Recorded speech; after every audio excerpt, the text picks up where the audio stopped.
Hello everyone, welcome to Rob's Gaming Table. I'm Mel, and today on the table I'm going to continue painting the Descent Legends of the Dark Betrayer's War minis. We are on part 3 today.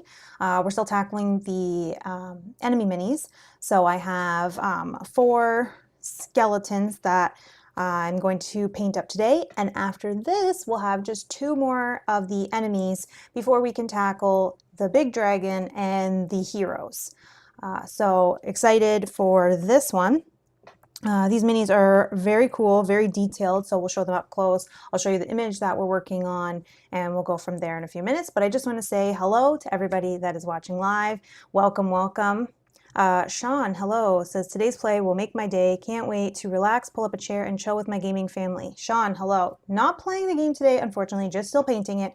Got to get through a few more minis before we can get this on the table, but glad you're here nonetheless. Welcome, welcome. So I think what we'll do, we'll just get started into the image that I'm going off of. I want to again thank Dustin for posting these images in our Discord so that I had something to go off of and I can try to paint these similar to what they look like in the game. So let me show you what we're working with.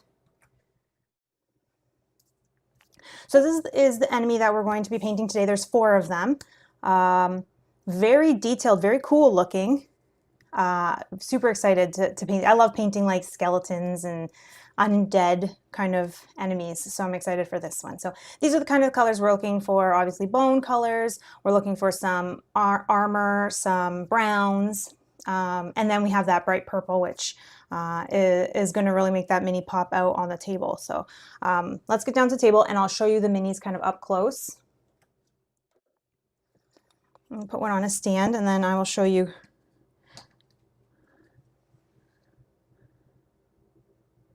So you can see lots of detail in these minis. It's the front. And then we have the details in the cape. These 4 minis have been primed in a matte white primer, so that's what we're starting with. I am still using my fidget popper as my paint palette. I definitely liked it.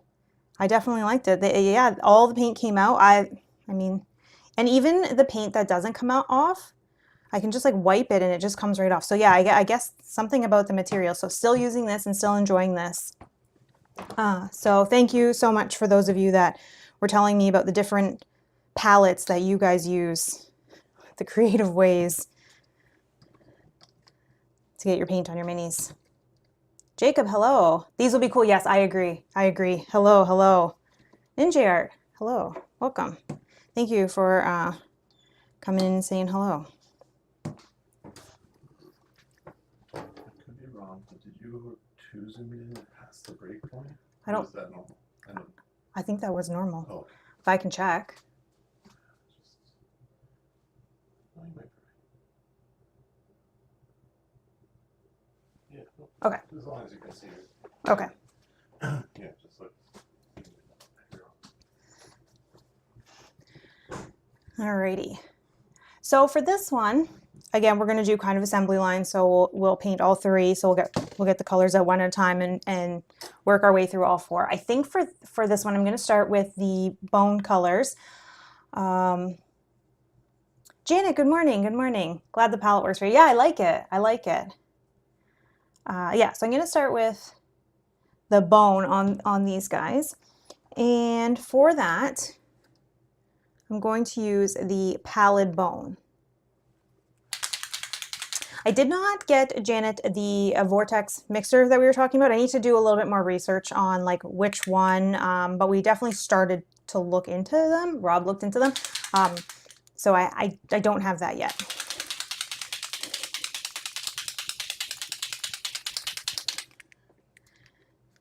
But I'm definitely going to do some more research on that.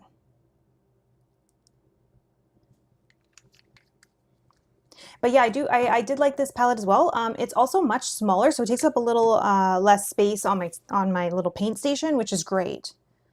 I think for the bone, I think I'm just going to use a base coating Army Painter brush for that.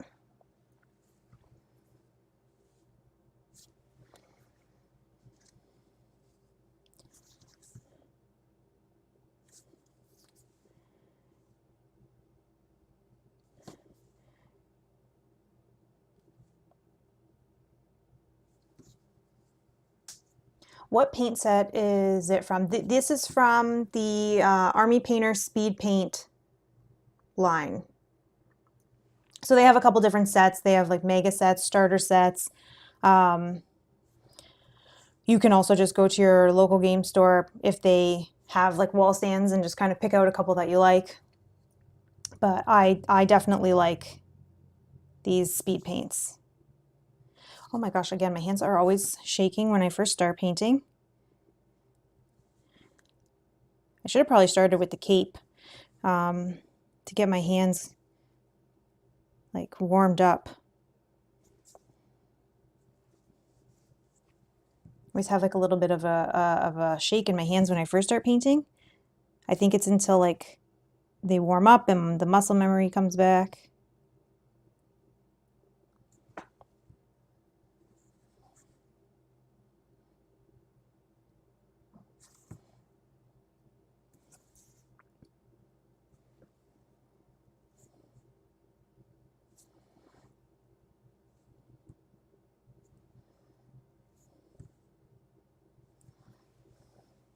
Jacob, do you paint?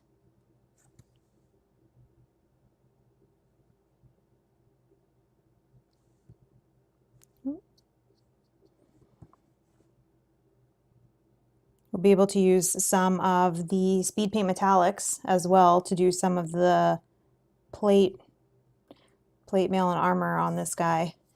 We tested those out in our stream the other night, painting the minis from Expeditions.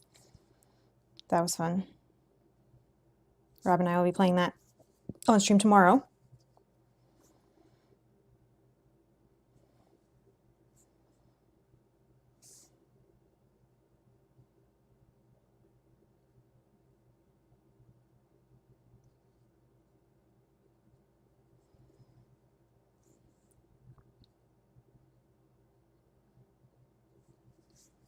Oh, not yet, but you want to though. Oh, that's awesome. That's awesome. What game are you thinking about starting to paint first? Like, do you have a game in mind already?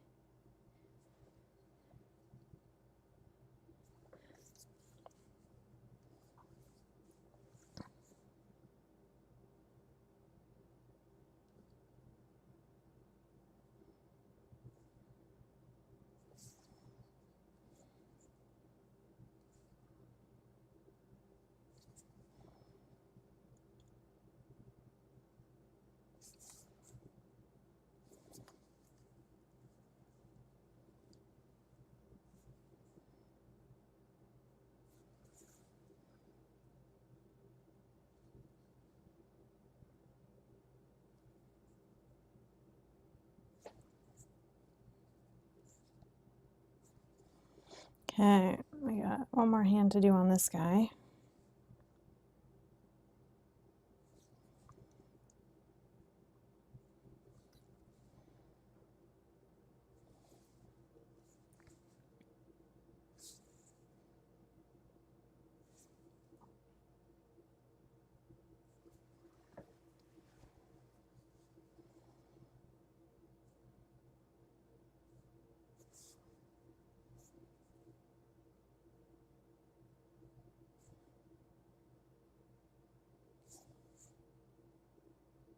Oh, that's got buckles. I may have to fix that later, but that's fine. All right. Oh, I just noticed that once I did the speed paint on him, you can see that he's got a skull like stamped into his forehead. That's cool. And I like how, like I didn't even notice that until putting the speed paint on. That's cool.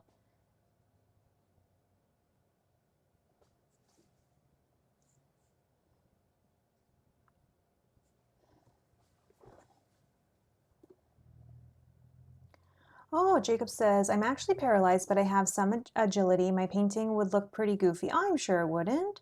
I would love to start with Jaws of the Lion because it's not a big set. Yeah, okay. The speed paint might be helpful for you then.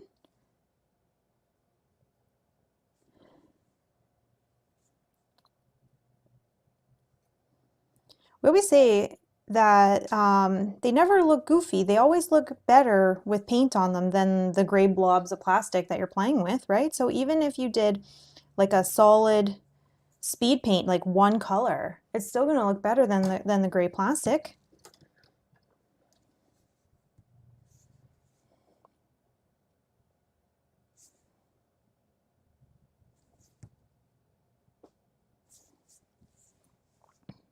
And with the speed paint, you don't have to do any washing or dry brushing or anything necessarily, unless you wanted to.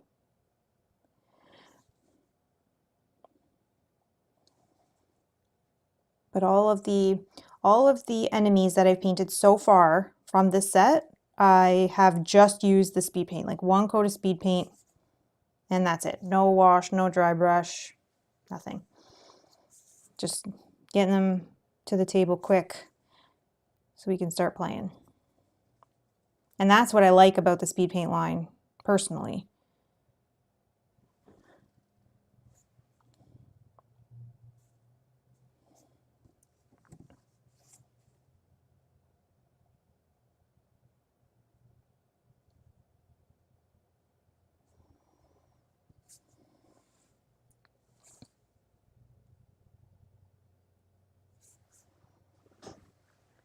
It turned out well, thank you. Oh, I'd like to paint and play Journeys to Middle Earth. Oh, yes. Yes, there's a lot of minis in that, but yeah, they're definitely, that would definitely be fun, I'm sure. I painted on stream, I painted through I think it was called the Spreading War, right? That's the one we haven't played.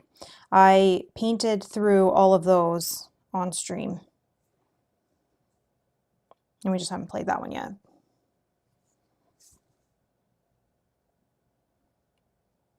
That one had some cool minis in it because it had like the elephants and it had those trebuchets.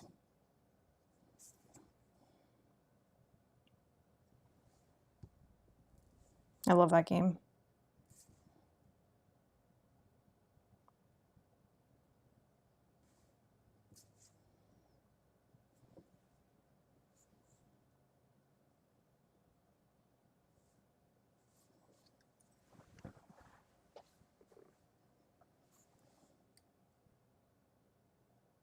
This game too. I'm really excited to play this game. I love this game.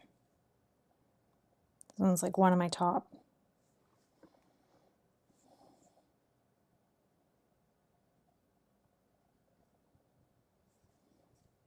One of my top favorite games, I think.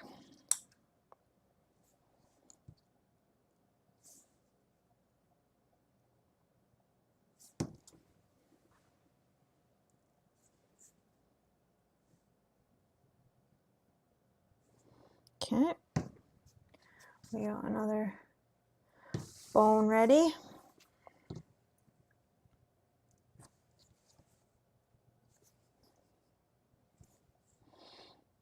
So hope everyone's having a nice weekend so far. It's Saturday, 11:15 here.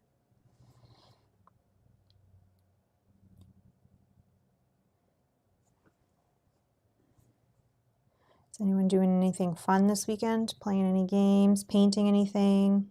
Family stuff? Anything fun?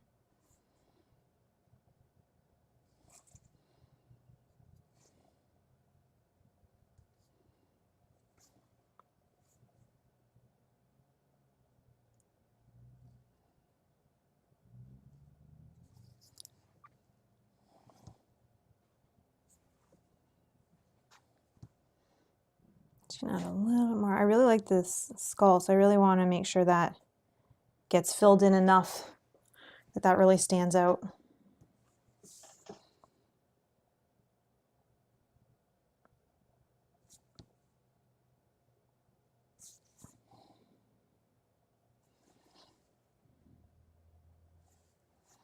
Heather, hello. Says, hey Mel, how's your Saturday going? So far, so good. How are you doing? We're getting some minis painted. It's getting cold here. Don't want to go outside, so paint some minis, play some games. How's your Saturday going?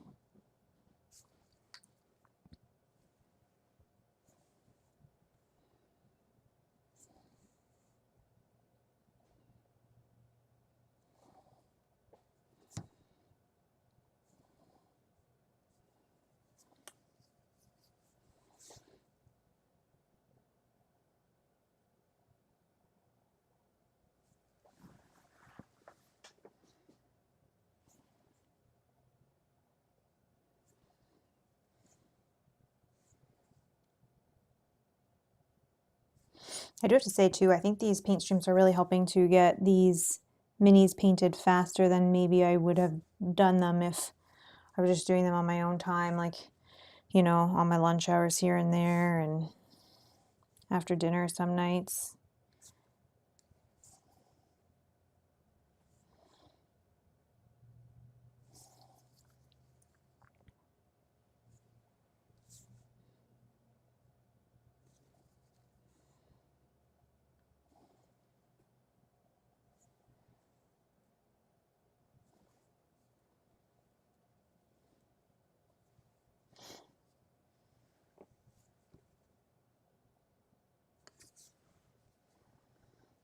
Mr. Wayham, hello, hello. My Saturday is fantastic.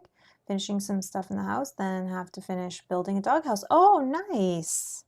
That's awesome. That's awesome.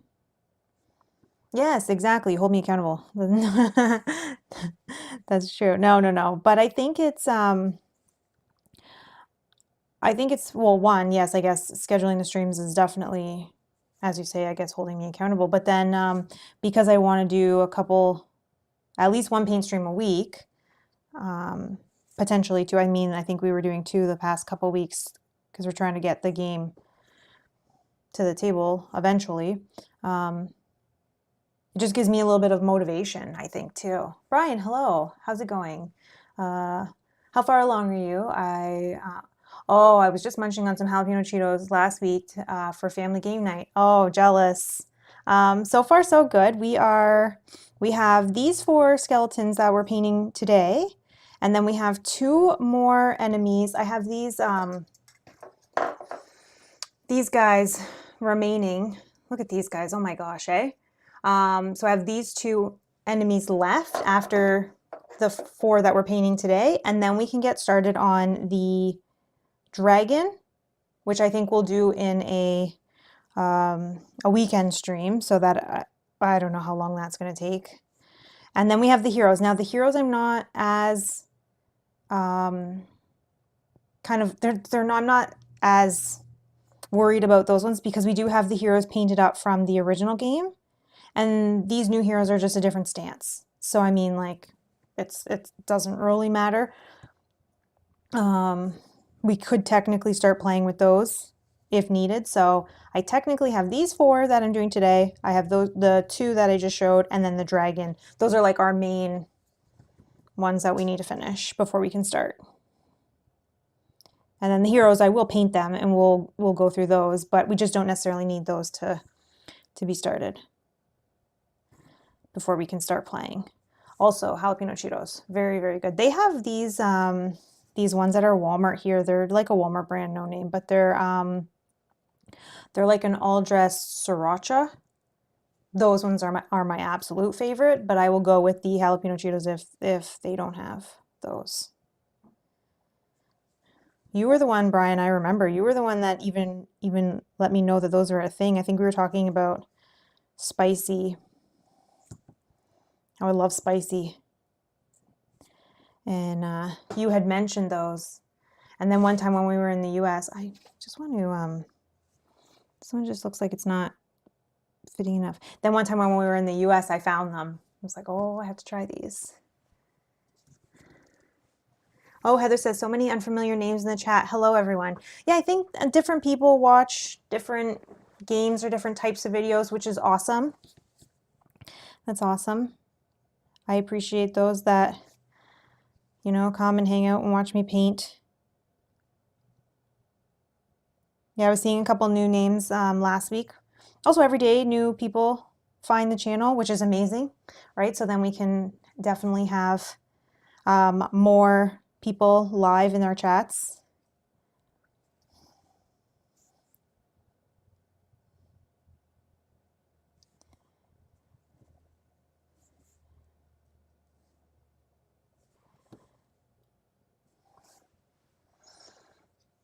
Mr. Graham says, I've been watching you paint and you have inspired me. So now I've started painting my models. Oh my gosh, thank you. That's amazing. What models did you paint? Like, what game did you start with?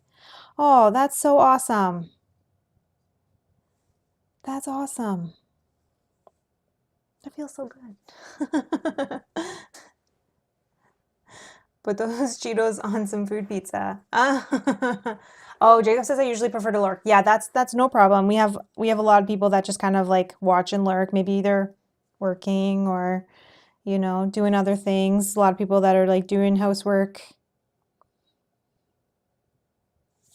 Jacob, I appreciate that you're chatting today. That's nice. Thank you. Yeah, we definitely love our watching and lurkers that don't necessarily comment. Or maybe like it depends on the game, right? You'll comment depending on the game if it's a game you're interested in or a stream you're interested in.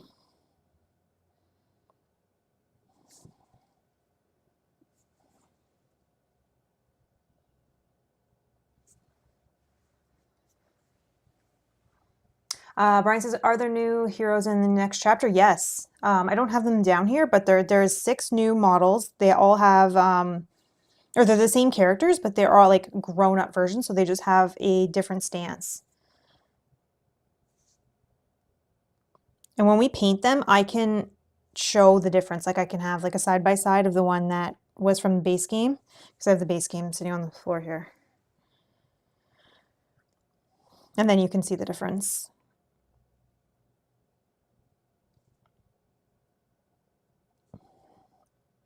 So I can see some where maybe they don't even paint the heroes up in the second one at all.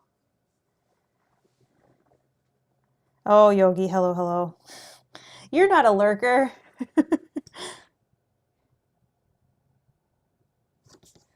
Or did you just feel obligated to say hello there because we said that?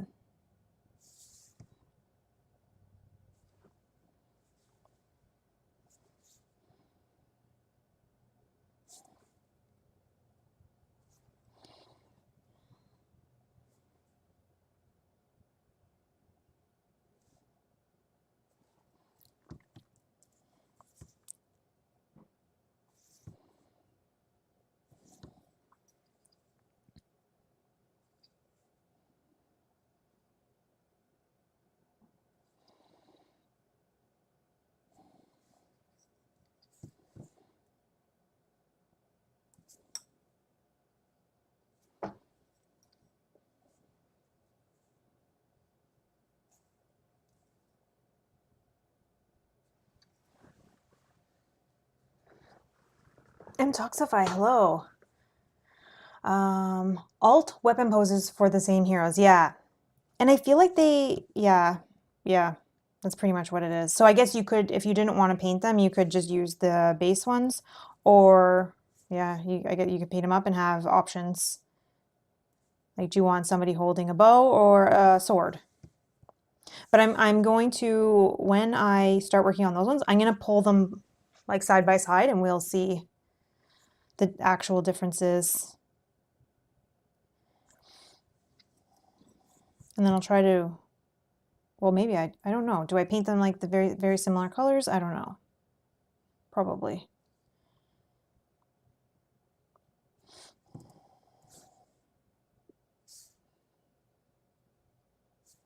Has anyone played this? I know Dustin in our community has played this because he took the photos for me as he was playing, but has anyone played this?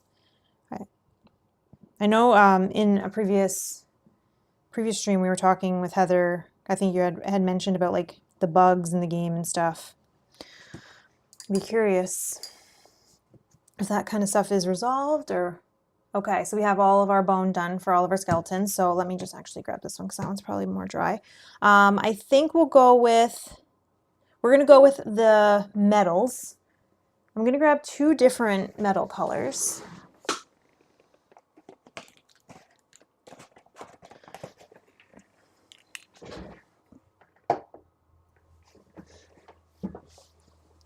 Oh, Yogi says, I was peacefully lurking and then you summoned me. I know, exactly.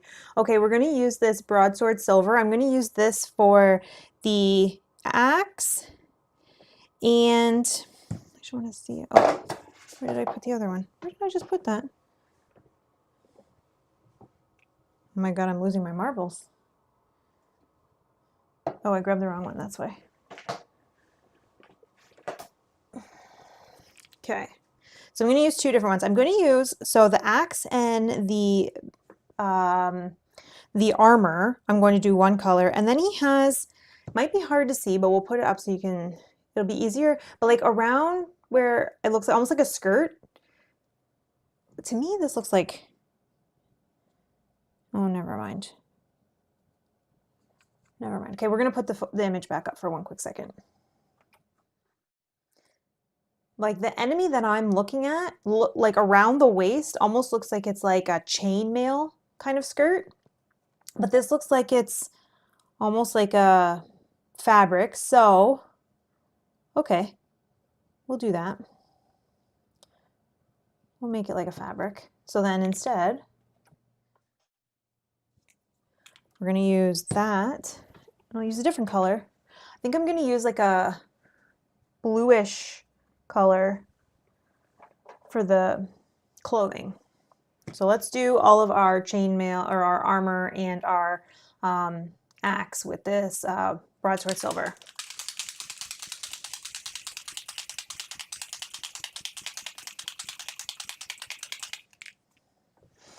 Oh, Mr. Williams says, I have started with the Alien, the Fate from Nostromo. Okay.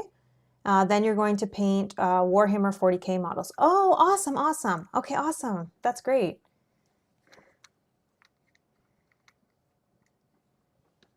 Oh, Jacob says, I try to lurk the Discord too, but sometimes it just moves too fast. I agree.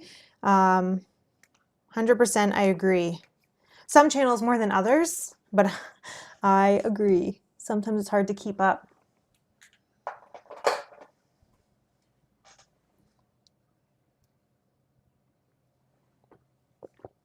Mtoxify says, we pulled it into the app and it pulls all the new stuff into one part.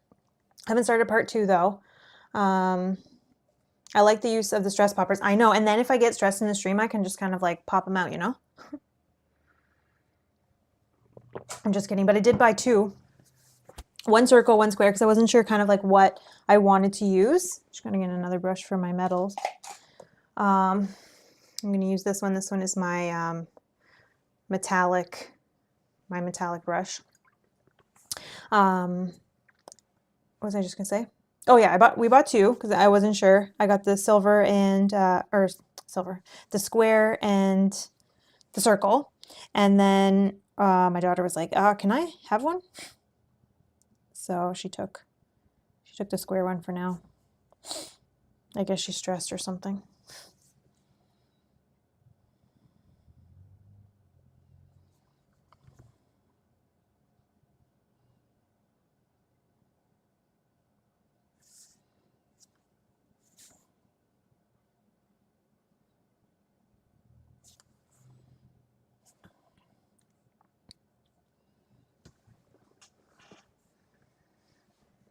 Yeah, the dried paint pops out well. It just like pops right out. And then any paint that like you can kind of see on the side here where it's like not really in the hole, you can just wipe it right off. It just comes right off. I don't know if it's just like this like rubber type of material.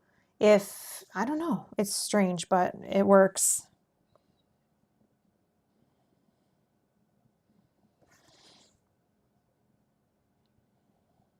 It just like popped right out.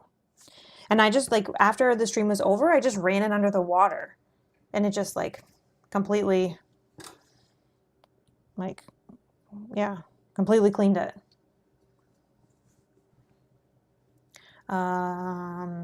Ms. Reams says, I'm going to get some of those paints because I have loads of models to paint. Yeah, exactly. Oh, because you're painting these kind of models, like I feel like speed paints were kind of designed for Warhammer. Wasn't that like kind of like the inspiration of getting these big, huge army sets painted up faster? I feel like that's kind of what their inspiration was with the speed paints.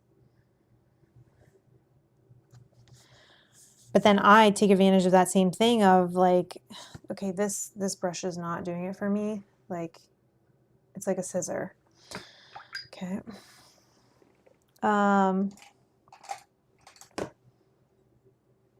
Okay, we're gonna try a different one.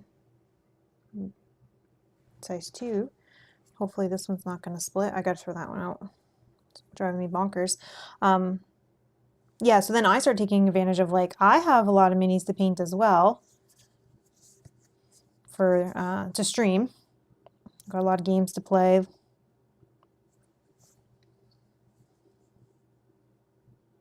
So then I started using speed paints like for all my enemies as well.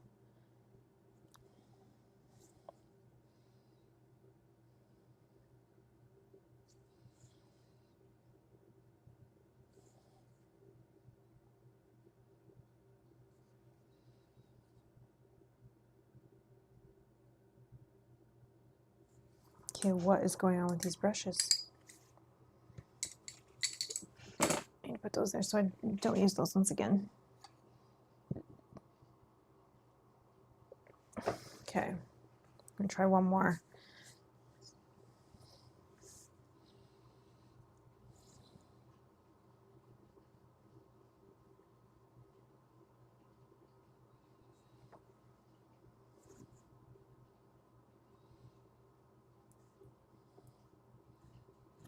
I was saying in the last stream that we did when we painted expeditions, I did pick up some new brushes. I buy the cheap brushes off Amazon, like 20 bucks, and you get like 15 of them. I picked up a set of fine detail, so I think my next one is going to be like the normal size brushes to replace these ones that are definitely wearing and tearing. I definitely get my use out of them though, so.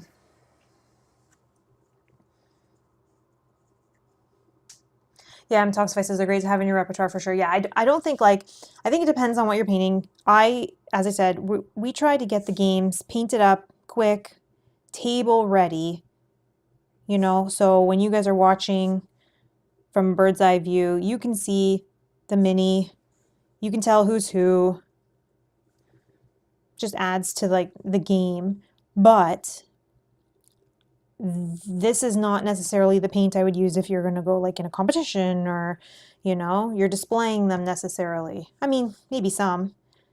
It definitely works amazing for like textured minis, right? So if you're doing fur, if you're doing feathers,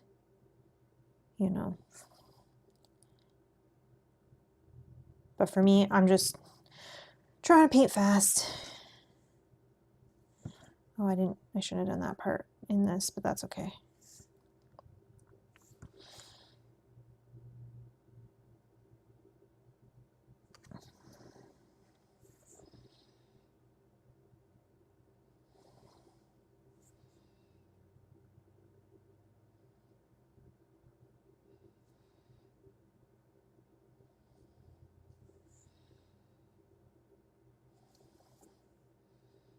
Okay, upper half of this guy's done.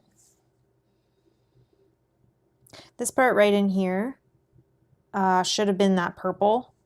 I might just throw the purple over top of it. I'm not too worried.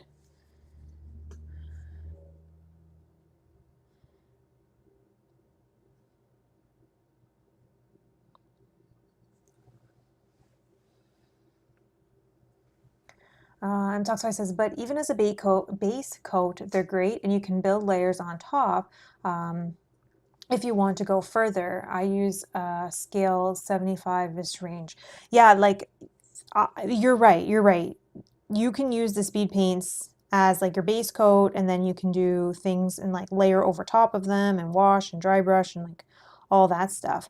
I also like to use if I'm ever doing, well, I mean, I guess this was before I got these metallics, the speed paint metallics, I would use a army painter metallic, and then I would use a speed paint over top, so you can get like a varying color of armor or metal.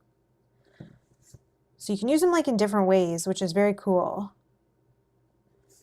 As I said, my main way is just painting table ready to play the game, but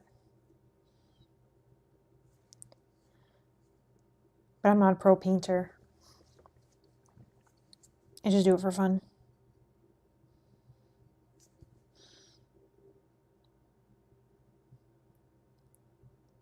Sometimes I wonder if, like I know Rob loves like having painted minis, but sometimes I wonder like, does he actually hate that I started this hobby because now we have to wait for games? So like we'll get a game and then his like first question is, okay, like how long do you think this is going to take to paint? Okay, add an extra to that, however long.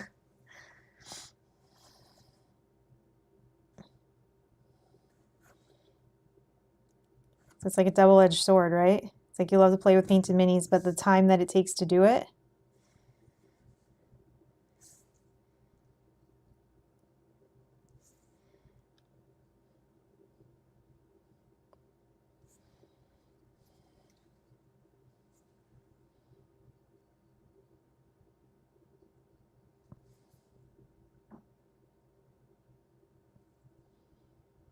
Alrighty.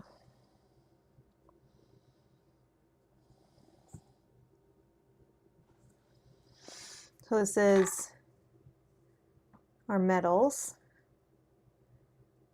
We're gonna do the same thing to our other guys.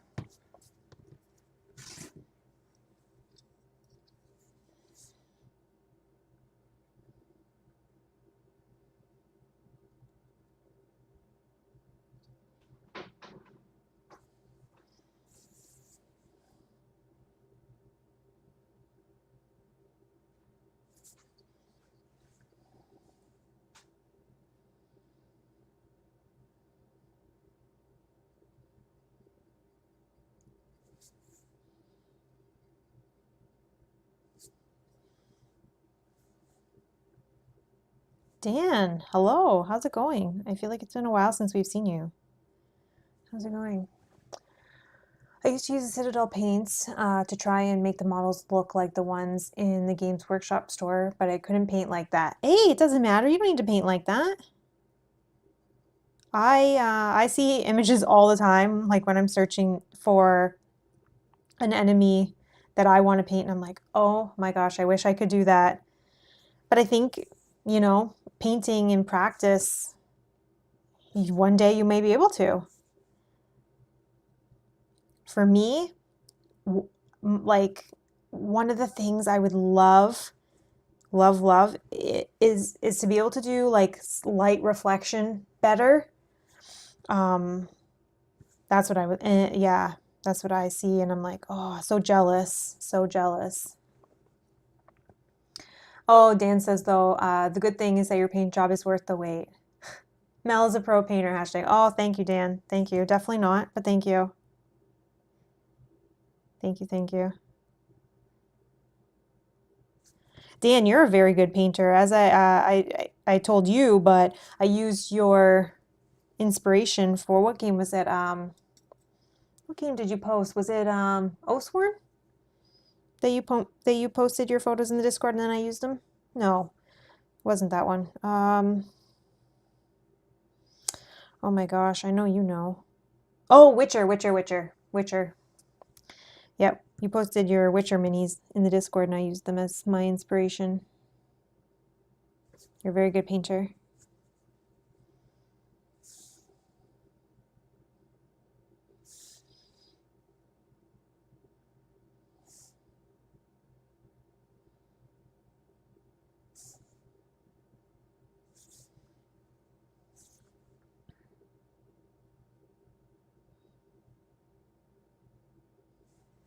Yeah, it was Witcher. You're right. Yeah, it can be very time consuming and difficult to paint like pro painters do.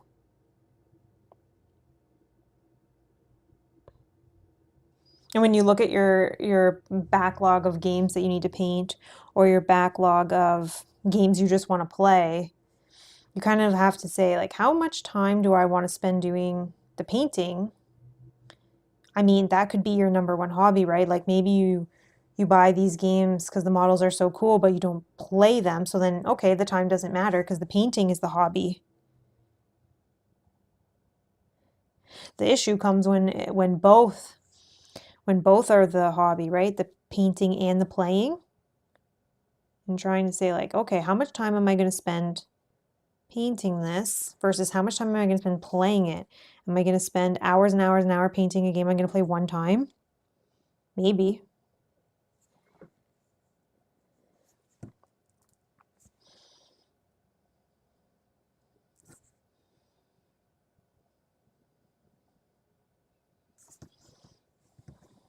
I definitely have done that.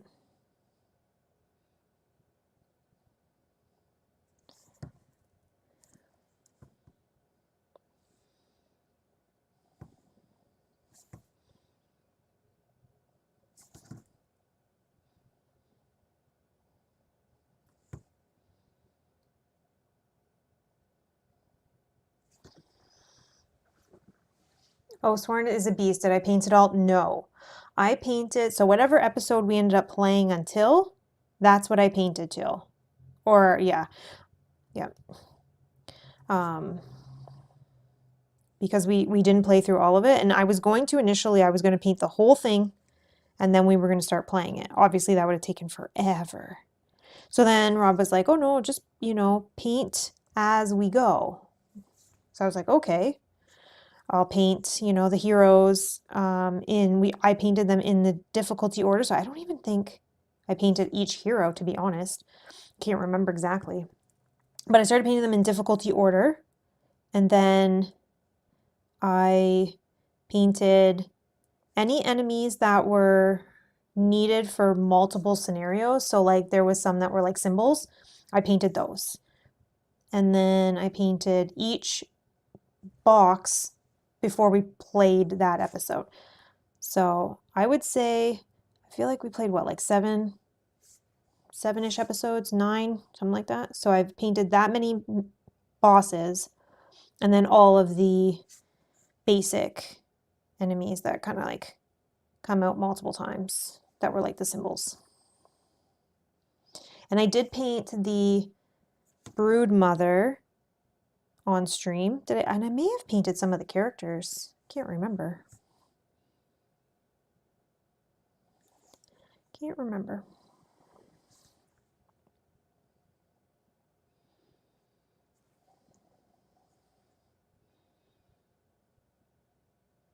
But yeah, it was a beast. And there was a lot of minis in that game. A lot of minis.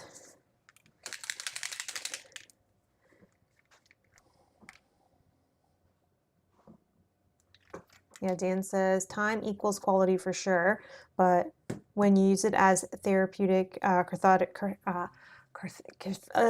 experience, you find a balance between the table ready, yes, and the time invested. I'm about 50%, 50-50 painting and gaming right now, and I don't mind. Yes, yeah, see, that's fine.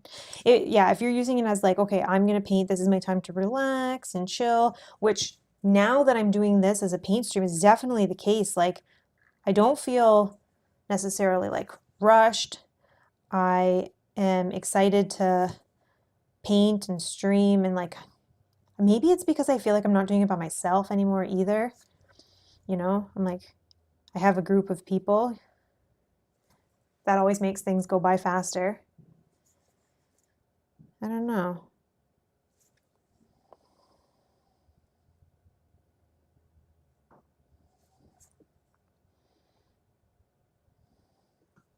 I think the worst though is when you feel like stressed, like, oh, I got to finish this. Maybe you're playing with your friends, or, you know, you have your game night and you want to play your new game.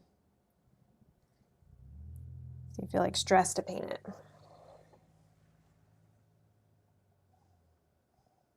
Heather says, it looked like Rob just checked out during the last episode of that one. Yeah. Yeah, he definitely wasn't feeling it, probably for the last few. I think he was still like trying for a couple, like to see like, okay, maybe, because I think people were saying too, oh, it gets better after X time, like, something is going to change about this. And it's like, okay, so, he wants to give it a chance. And I did enjoy the game. So he was also giving a chance for me as well, because I liked it. But yeah, eventually it's kind of like, I can't do this anymore.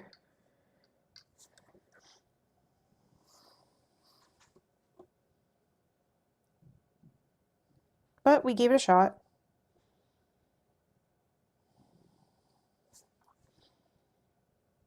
And for some, that's going to be their favorite game ever, and that's fair. Not for him. I don't even think I would say that's like my favorite. It was fun.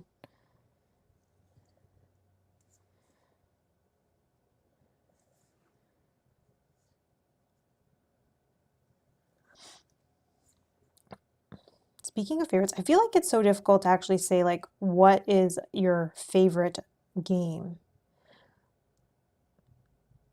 That's such a challenge for me anyways. I like a lot of games.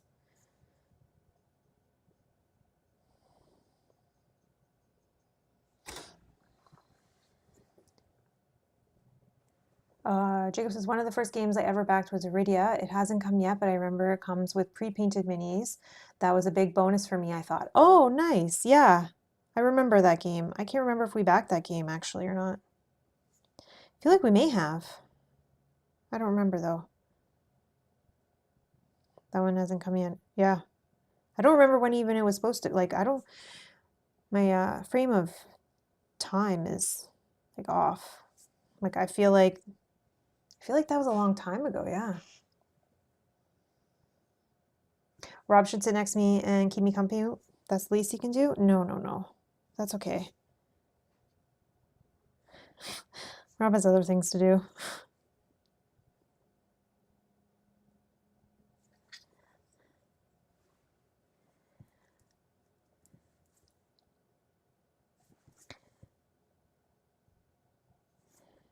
All right, we got another one done. Okay, number 2 or number 3. Which paint set should you get? So that's a tough question. They're varying in price and what's included. So I don't know that I can answer that question for you. I think that what I can do is say, or first ask a couple questions like, are you looking at a speed paint kit or a regular painting set? Because if you're looking for a speed paint set, there is like a base paint set that comes with, I don't know, maybe like 10 colors. But you have to think that if you're going to go with speed paint, you need to have, or I would recommend that you have a matte, like a matte white or whatever color you're going to do your priming in. So if you're going to prime all your minis in white, have a matte white as like a corrector. So if you make a mistake, you can use that matte white paint to correct. I usually recommend have like a dark color or whatever, like a basing color. So if they don't have any textured bases, these ones do, but if you don't have any textured bases, you could do just like a dark black or dark gray as your base ring. Oh, and you'll need that, like, yeah, I usually do that for my base ring. So I usually say, like, if you're going to go with a speed paint as your first set, you also need to remember to get a basing color, like a ring color, and a corrector color of whatever you're going to prime your minis in. So if you're going to use like a skeleton bone, for example, then that's the kind of color that you would want to get in a regular paint. But it's hard to say like which one you should get specifically because there's so many colors, and you don't want to say like, oh, start with like a mega set that has like 90 colors in it, and then you paint like 2 games and you're like, oh, I hate this. So it's very hard to say.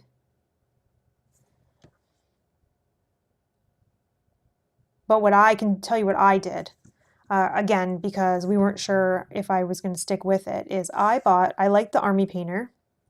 I don't really know like how or why. I think it's just because the local game store that I went to had like a huge display, looked like it had a lot of varying colors. So I picked up the smallest set that had, you know, reds, browns, greens, like the colors that I figured I would use the most in painting dungeon crawler type games. Like this enemy, for example, has purple, but that's kind of rare in the minis that I paint. They're a lot more, oh gosh, like touched his skull with my paintbrush. They're a lot more browns and greens and grays and medals and things like that. Also, yeah, maybe you would maybe want to have a medal as well. But again, it depends on what your games. So you said you're painting Warhammer. Also, Warhammer might have a whatever the line of 40K armies minis that you're painting, they may have a set. See if I can fix this little mistake I made here. Yeah, that's fine. Jacko, good morning. Hello. It's kind of like the non-answer that Rob kind of gives to when someone says like, oh, what game should I buy this game? Kind of hard, right? Because I just don't know all the details. The other option that you can do, if you're just starting out and you're not sure, is you could go to your friendly local game store if you have one in your area, and you can pick up just like a couple colors. You're like, I'm going to paint these 2 minis or these 3 minis. Okay, well, I need these colors. I'm just going to pick up these colors, and that's going to be what I get to start. And then after that, you can kind of like, oh, okay, now I'm going to paint this. I'll get these colors. Because that's definitely what I do as well. Every time I go to my friendly local game store, they have a deal where if I buy, I don't know, if I buy 4, I get 1 free or something. So every time I go, I'm like, oh, what colors do I want to get? What colors do I not have? What colors do I want like varying options of? And for me, those are those colors, like I said, the browns, the greens, the ones I use most often. I like to have variety in those colors so that all my minis aren't looking the same. So I just keep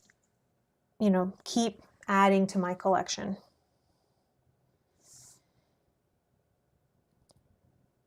But there definitely is like starter sets that you can get in whatever paint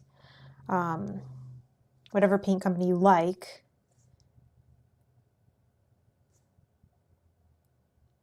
Some of them even have brushes included. Most of the Army Painter kits usually have like 1 brush included, and that's where I get like most of these are from those kind of sets. That's a highlighting one. This is a base coating brush. So those are where I've gotten those from.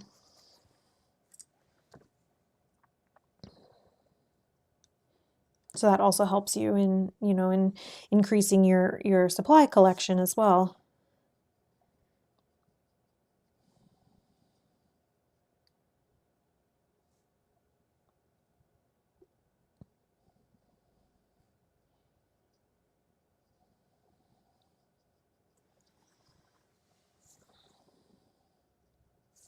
I will note too that like I use Army Painter. I do not get anything, like I don't get a kickback like if you purchase anything from them. However, they did send me the base speed paint kit to use on stream, which we did like way back when they sent it when we were painting the Journeys of Middle Earth Spreading War set. We used the speed paint set that they sent me. But yeah, I don't work with them or for them or anything. I just like their paints. I like the speed paint line a lot. I don't have experience with other lines that also have similar paints, like the contrast paints. So I can't really speak on like, are they better? I have no idea. I just like them.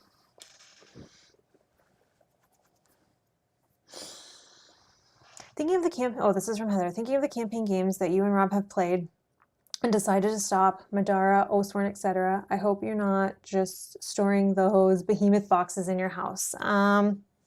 Currently they are both stored in our house, yes. Now, Madara is fully painted. I did fully paint that one. I mean, I guess it would be possible to like re-gift or rehome that one. Oathsworn might be more challenging, right? Because I only painted half of it, or I don't even know if that's half what I painted. I have no idea. So it's hard to be like, here's a game that's half painted. Would you like it?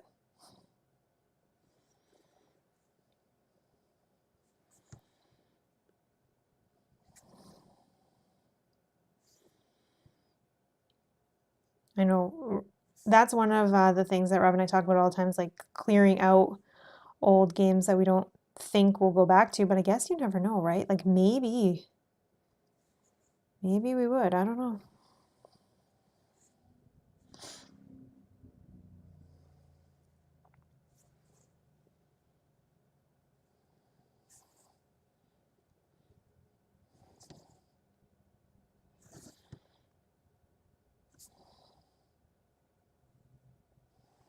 Maybe we'll have to get rid of them if we ever move. All right, we got one more of these.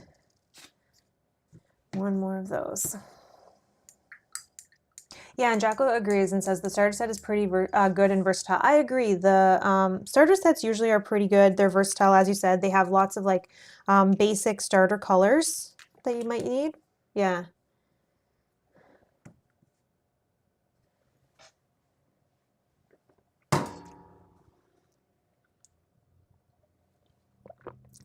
Okay, Jacob has a question. Thought about surprising Rob with painting maybe one of the big Oathsworn bosses, something like Candyland colors for New Year's Eve stream, hoping there will be something then.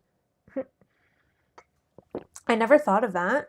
I never thought of that. Dan, thank you so much. See you later. Give Rob a hug for you. Okay, I will. No, I never thought of that. I do, as I said, and I've said it before, I do want to paint for Rob one day. It's on my bucket list to paint him the minis from Dark Souls, the big bosses from that. It's always been on my bucket list because I know, like, there's just like nostalgia there. I watched him play through the game. We played through the game together. Like, yeah, there's just nostalgia there for us, and I know that that would be really cool to be able to display those big, huge boss minis. So that's one day on the things I want to do. Maybe I'll get to do that on stream. That'd be cool.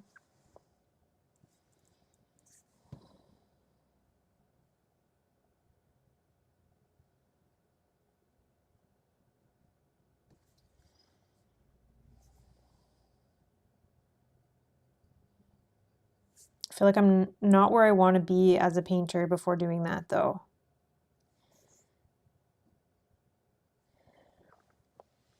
Because those ones I would want to like display in like a case. So there's like probably some techniques I still need to practice and get better at before doing that.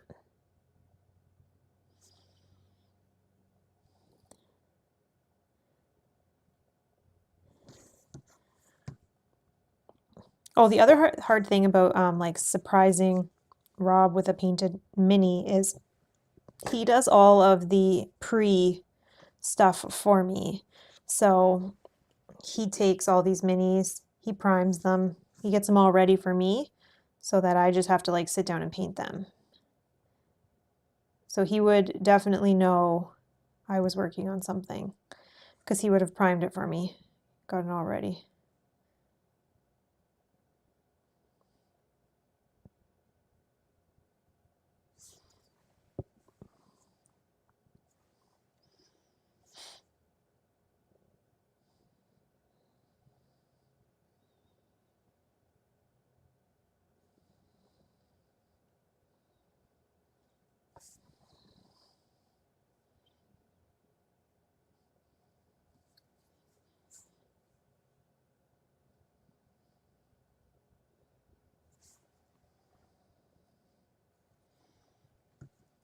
Oh my gosh, I didn't even do the front of this guy. I was like, just looking at going cuckoo.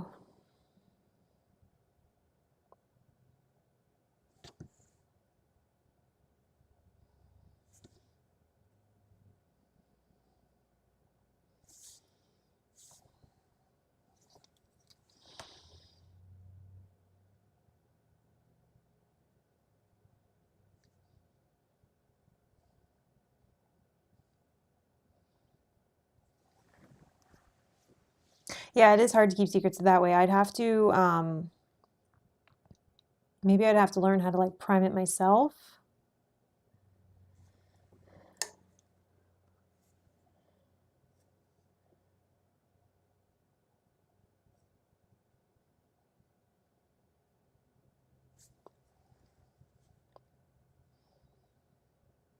Okay, well, so we fix up that one. Okay, Sean has a fun fact question, Mel. Do all your coworkers know you're a famous gaming and now painting YouTuber? Uh, or do you have that dual superhero identity? If yes, have you turned them on to gaming? Okay. So the answer to that is some no. Based on like how close I am with them, and none of them know the channel, which is good.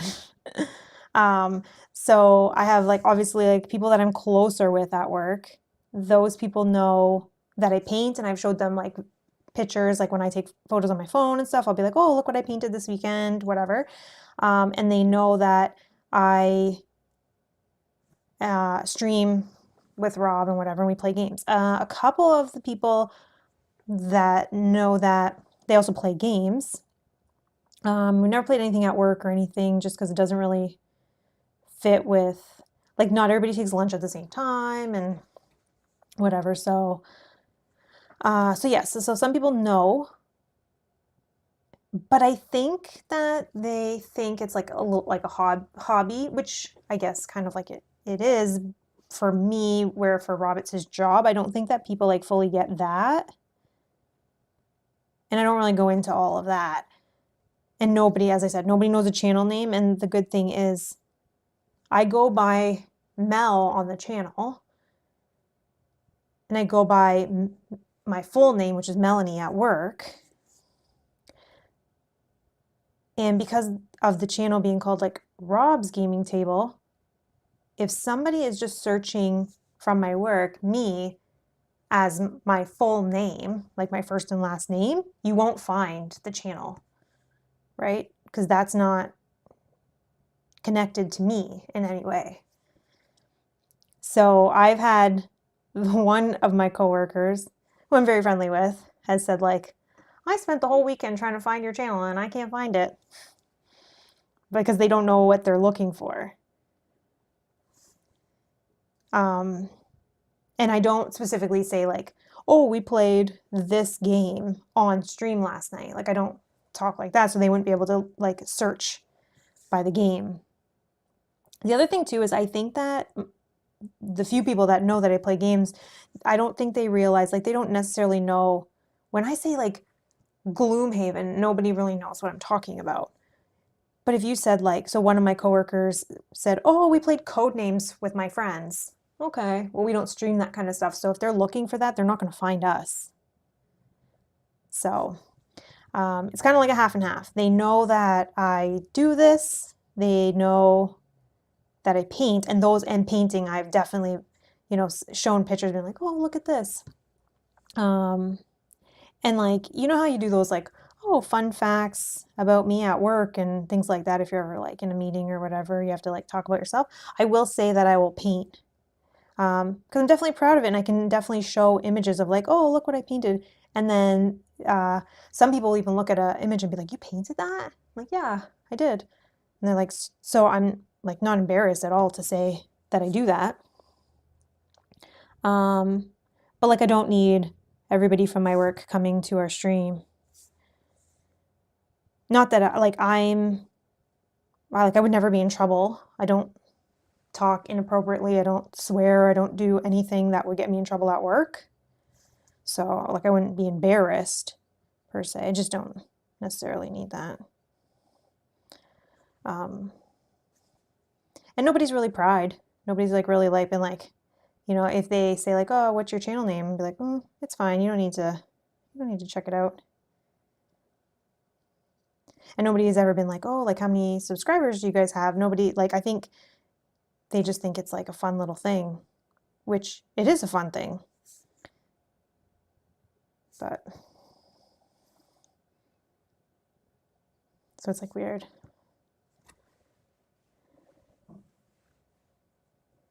Oh, Brian, see you later. See you later. Do people judge you at work for playing? How do you guys handle that? Nobody judges me, but again, I don't think people like fully understand like so where I work there's a lot like the age skews older. There's probably like 3 of us that are 40 or younger. Like the rest of people are, yeah,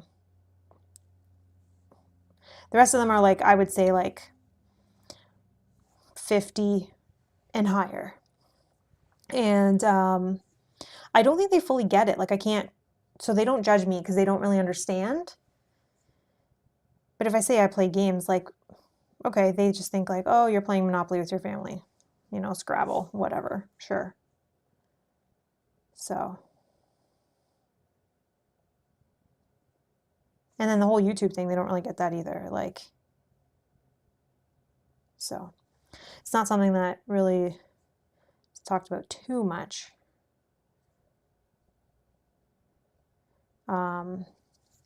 I would say though, more of the judgment actually comes initially was from like friends, you know, that didn't really understand, or like family that didn't really understand like what we do. But I think now too, we've been doing it for so long that now if we say like, oh, sorry, we can't come to that thing because we're streaming, or and we already had it scheduled, they're like, okay, they get it. Candy Crush, yeah, exactly, exactly. So it's kind of like a weird situation that we don't really, at work, I don't talk about it. We don't really have anybody that is like negative. Also, we're the kind of people that like, if you're going to be negative, like, see ya. We don't care. We don't need you. And then now we've been doing it so long that most people just get it. Okay. But that's a very interesting question, Sean. And it really, yeah, very interesting question. Okay, I'm gonna do the shield and the handle of the axe in this dark wood.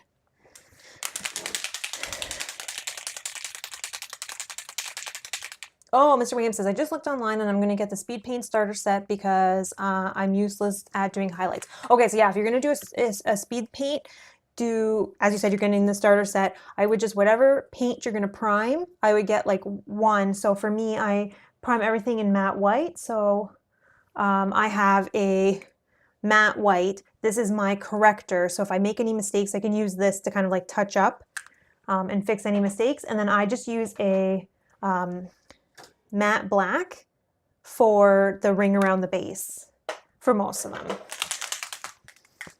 Oh, no problem. No problem. What am I doing? I'm just painting. So ask any question you want. If I can answer, I will. And if I can't, I can't. Yogi says Melanie's gaming table. That even just sounds weird. It's also weird. Yes, it's weird going by Melanie at work because other than at work, I do not go by that ever. Like my family, my friends, like nobody calls me Melanie except at work.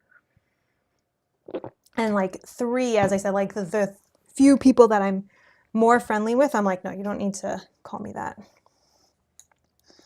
So they'll like, when they write emails or whatever, they'll say Mel. But yeah, it's weird.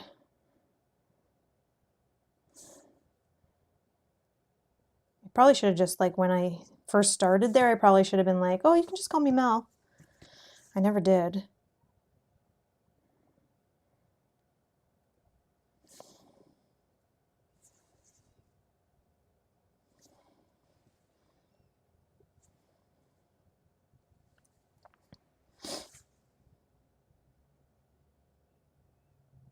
Yeah, but please ask any questions you have. I got nothing but time here. You could always count on Rob to do the embarrassing stuff. Oh yeah, exactly. But this is his job, so it's fine. No, I like I said, I don't do anything or say anything that would get me in trouble, so it's fine.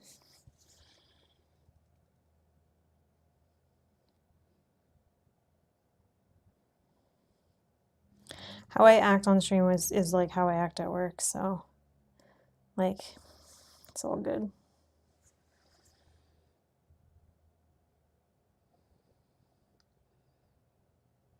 Somebody joked one day at my work that they wanted me to reach out to somebody that they needed to apologize to for something. Like they wanted something done like quick, and they were like, oh, you know, could you send an email, like, you know, one of those like apologetic, like, can you please, thank you, like, we really appreciate whatever. And they're like, you're like the perfect person to do that.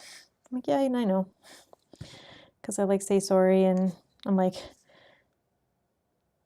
you know, like, whoa, super like empathetic, and yeah, it's just funny.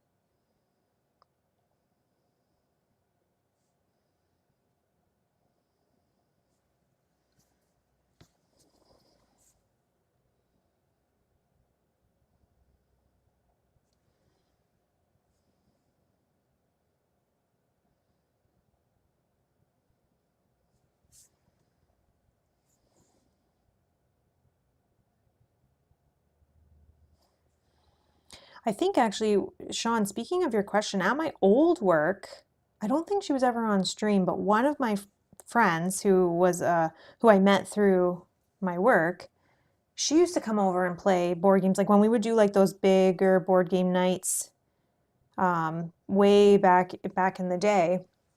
Yeah, she would come like, and she knew about the channel and all of that. I don't think she was ever on the channel. But my new work, no, or my work where I work now, no.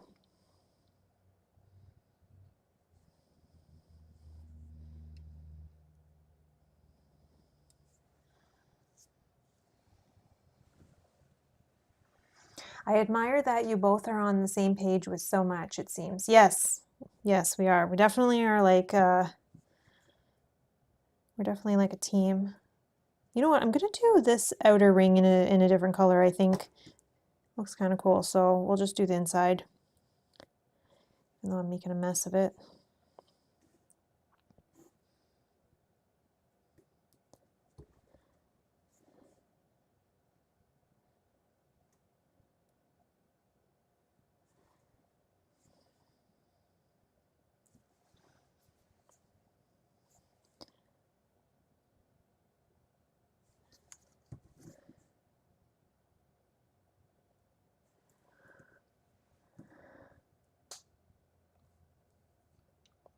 Months ago, I suggested checking out YouTube and sculpting painter Vince Venturiella. I'm not sure if I'm saying that properly, but I've learned so much about the technical areas of painting. So good. I believe I actually follow him or like subscribe to him. Yes.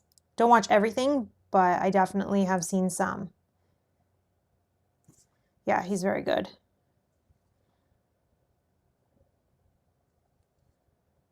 Okay. Yeah, he's good.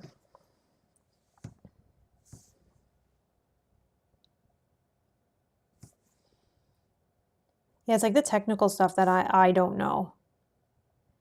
And it's good to like watch a video every now and again. And sometimes I'll just be like, "Oh, today I want to learn more about like, you know, dry brushing." So I'll like just search it in YouTube and see what kind of comes up.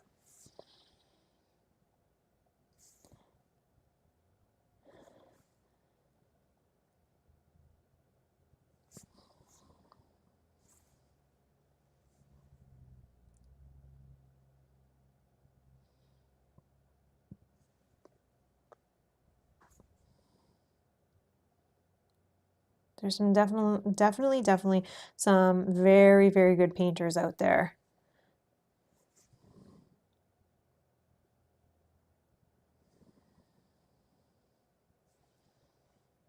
I've been doing it for like 20, 30, 40 years. And I've seen like the different paint styles evolve, and yeah, definitely have a lot of knowledge.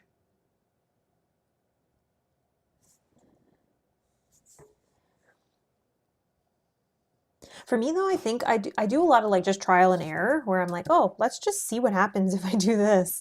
Sometimes it's good. Sometimes I'm like, ooh, I don't really want to show this on stream, but it is what it is.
Maybe I'll use actually the silver that I already have that I used on the armor, because I still have a little bit in this well here. Maybe I'll use that for around the shield. And I'll also just save paint because I already have it.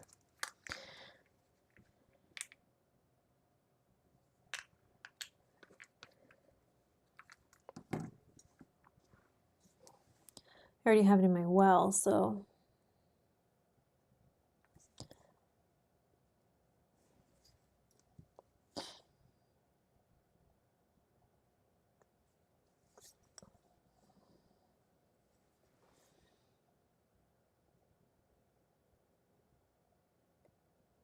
okay.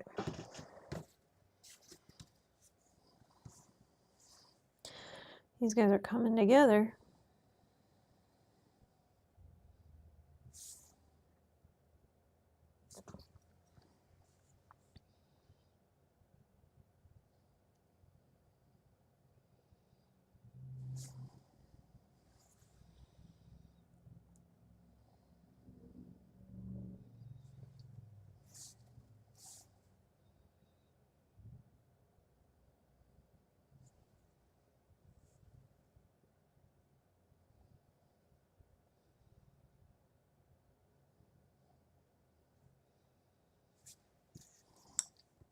Missed part of the hand on this guy, so I'll just let this dry for a second and then I'll fix that up.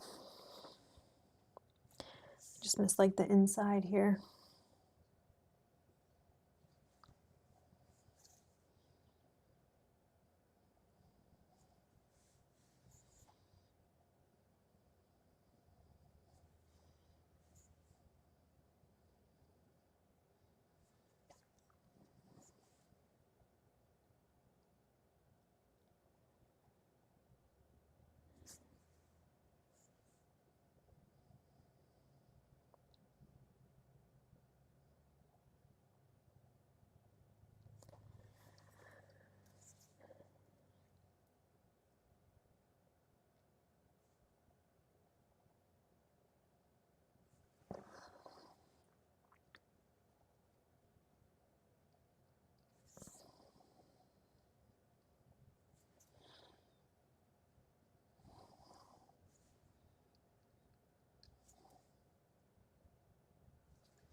Sean says, you know what, I tried to clean all my brushes and it brought back to new conditions. Soaked them overnight, 70% ISO alcohol, laid them on the side to not bend the bristles.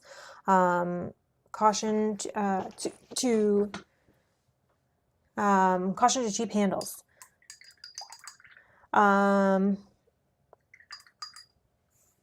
Yeah, so I have these two that definitely I can try that with. Because like they're just like splitting, the bristles are splitting. But yeah, I can definitely try that.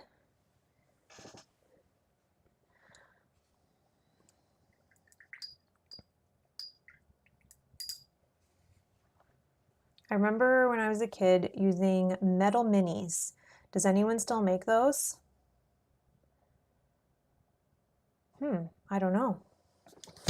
Oop.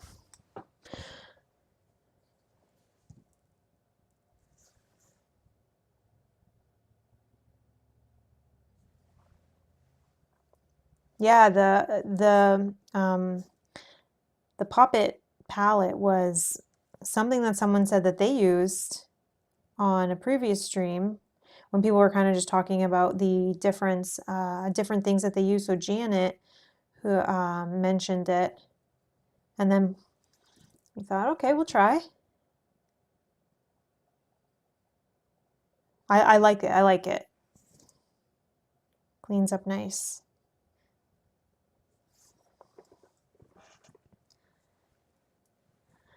Okay, I'm gonna try that, Sean, because if I can fix the ones that I have there, I have a couple other ones that I maybe need to do some kind of brush surgery. You know how sometimes like you have to like tweezer out like one one bristle that's kind of just acting weird.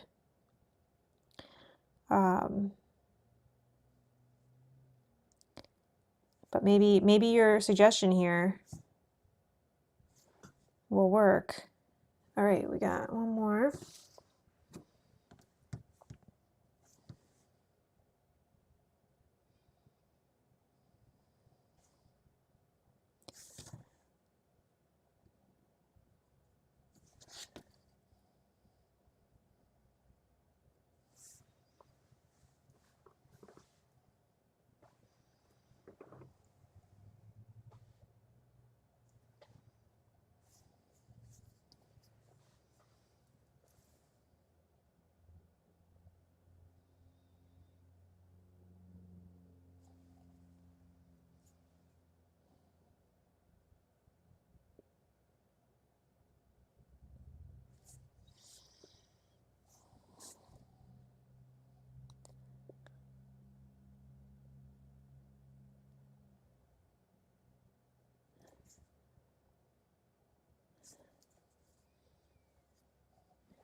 I laid them in a glass cup and submerged them overnight. Okay, I'm gonna try that because I definitely have some brushes that I can fix or try to fix. Yeah, you had to angle the glass though. I wonder if like a jar might be better because the jar has the lip right on it, so it'll keep. Hmm. Hmm.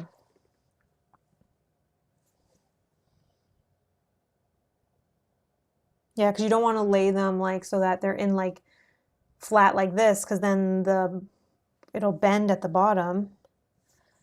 So I know what you mean.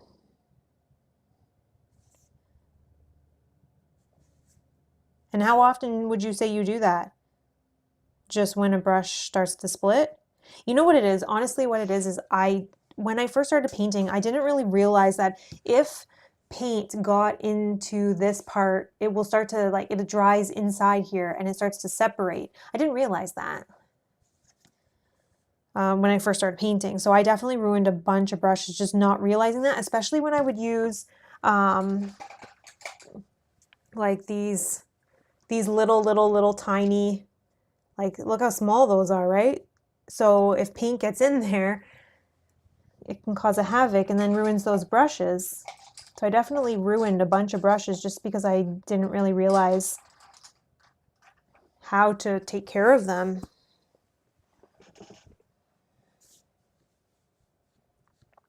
Alan Back says, I like to do a little more green and then give my bristles some good old master brush cleaner and preserver. Yeah, like there's some sort of brush soap as well. It's almost like a little pod that I've seen recommended a lot. And it can kind of restore the shape. Oh, it was a jar. Okay. Oh, you only tried them on your scrubbing brushes. Oh, okay, yeah. So I have a bunch of ouch, a bunch of those as well. Like even like these that are like I completely stained with well, they're like drying up now, but yeah, there's definitely some brushes I could try to bring back to life. Yeah, see, Heather, I didn't know that at the beginning, right? So then I definitely ruined so many brushes just by not knowing to not get paint in here. That it'll dry and it'll like start to separate your bristles.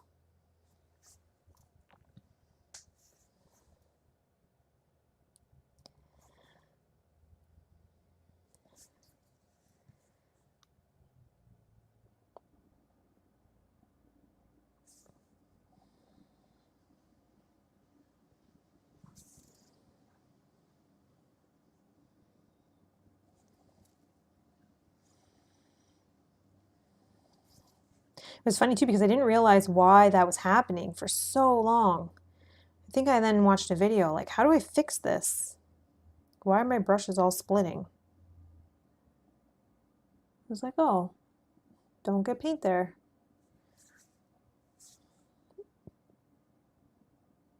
Or maybe it was when I got a set and it came with like instructions and I read the instructions. Can't remember exactly. But finally I was like, oh, duh.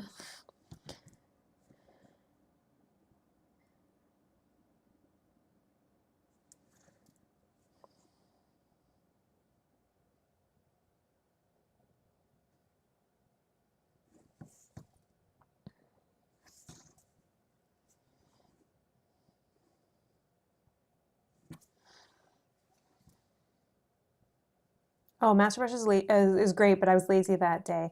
But I've since used them on my more premium brushes. No issues for me. I know instructions exactly, right? Like read the damn instructions. Um, I have just like a brush soap. It's like the pink one. I don't have the little pod. I think that is what I'll get next when my like pink soap runs out. Oh, alcohol, that is, yeah. Then maybe I'll try that master brush that you guys are talking about. I also don't have any expensive brushes. Like I guess my most expensive brushes would be these Army Painter brushes that came with different sets, but I don't have any expensive brushes. All my brushes are like $20 for like 15 of them. Alrighty. I'm just going to fix that one hand on this guy that I missed completely, or the one like part of the hand.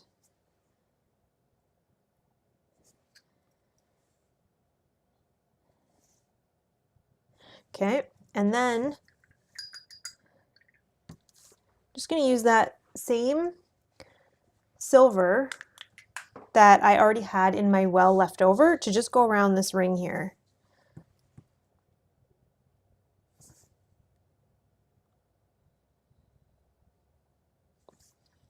Just because I already have it out, so. And I think that'll just add a little more detail.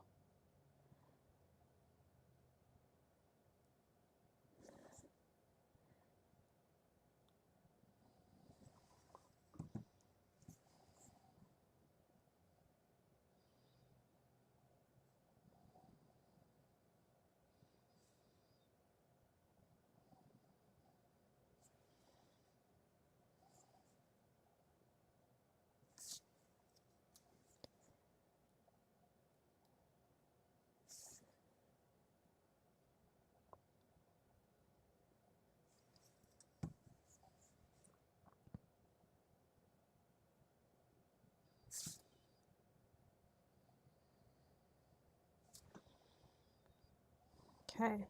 Yeah, I like that. I like that. That detail on that's cool. Okay. Let me just quickly do that to the other ones.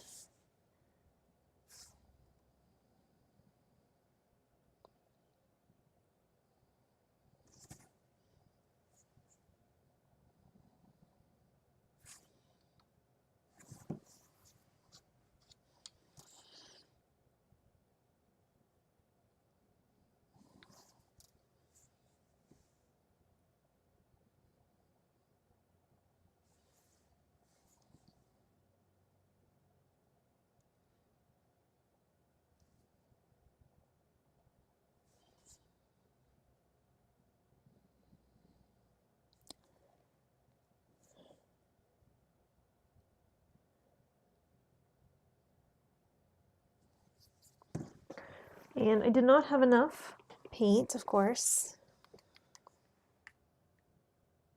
I'll just put one drop. Hopefully that's enough.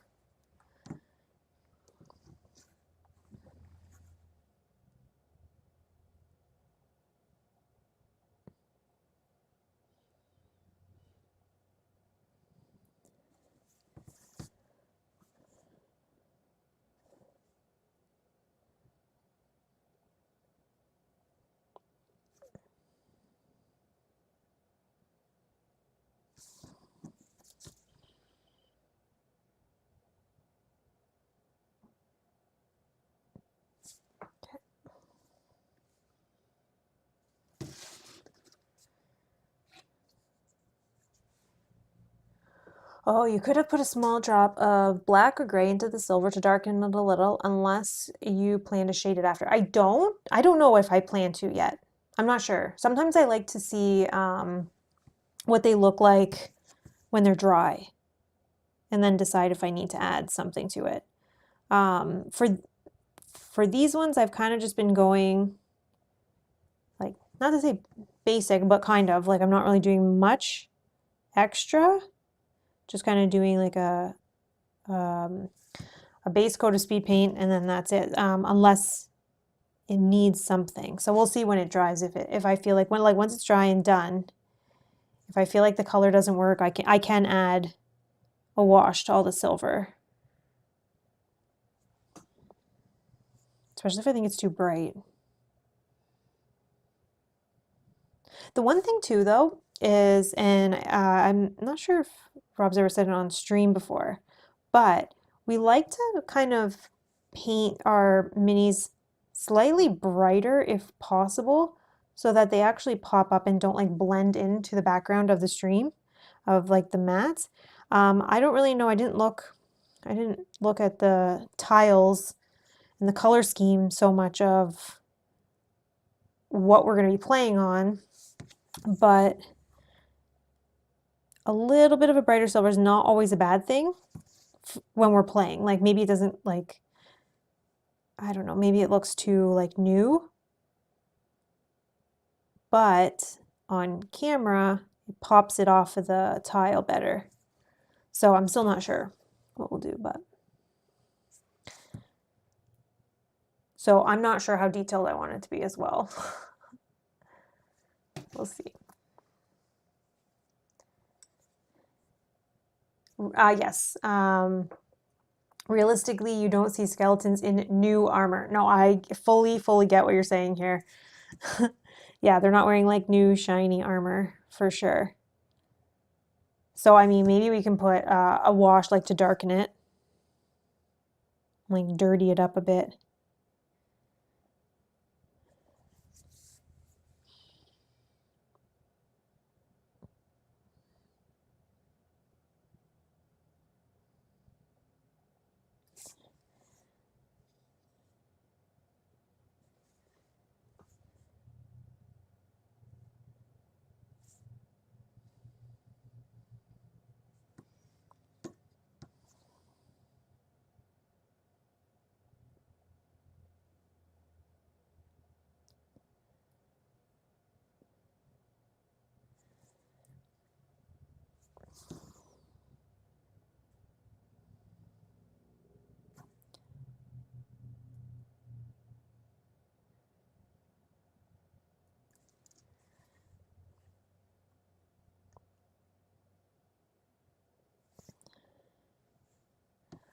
Okay, actually, let's keep that one on.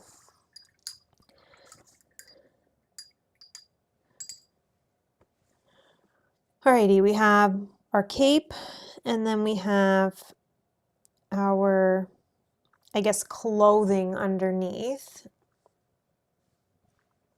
I think I'll go with the clothing underneath first, and for that,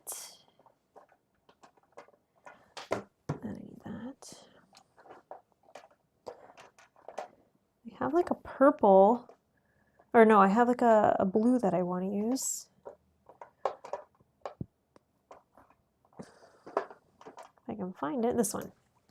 So I'm going to use this Cloudburst Blue, and I'm going to do that on all of the clothing, and minus the cape and the fabric that's kind of like around the waist there.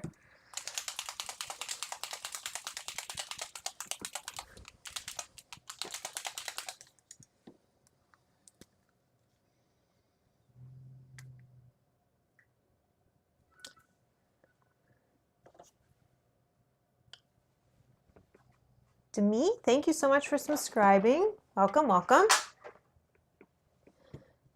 Oh, I have a clog in this one, so just give me 1 second.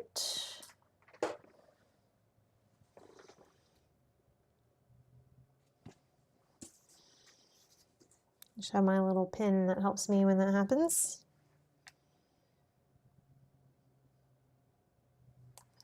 Gotta clean that one.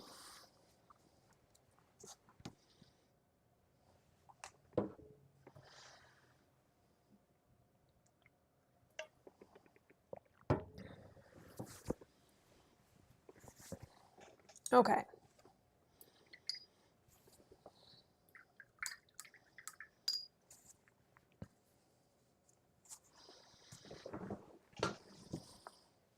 So again, I just have an image that I'm using here.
The other thing that we could technically do is we could put a speed paint over top of this metal to darken it that way as well. All right, now I'm going to try my best to get some of this in between some of these belts.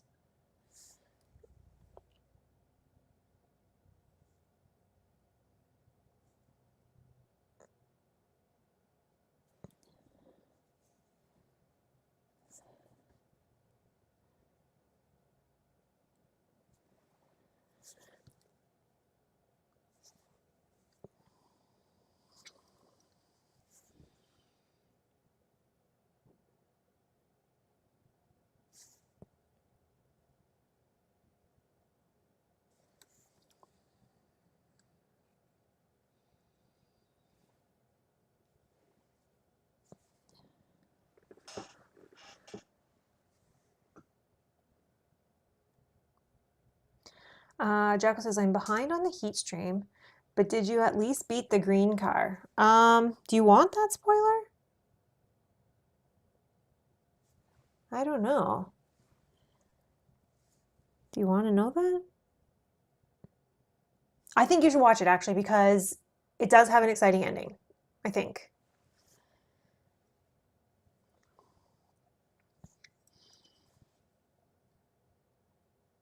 And we did 2 races in that one. So we're talking about the first race or second race. I think you're talking about the second race, but I don't know that I want to spoil it.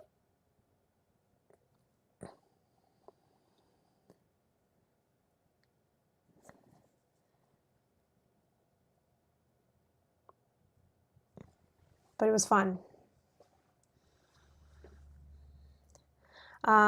Jacob says, back to the favorite game, favorite game topic. It's hard to say favorite game, but do you have a favorite publisher? Oh, Mr. Wayham, thank you so much for hanging out today. No problem. See you later. Favorite publisher. I really like a lot of things obviously done by Fantasy Flight Games. They're some of my favorite. Chip Theory Games, I really like a lot of their stuff.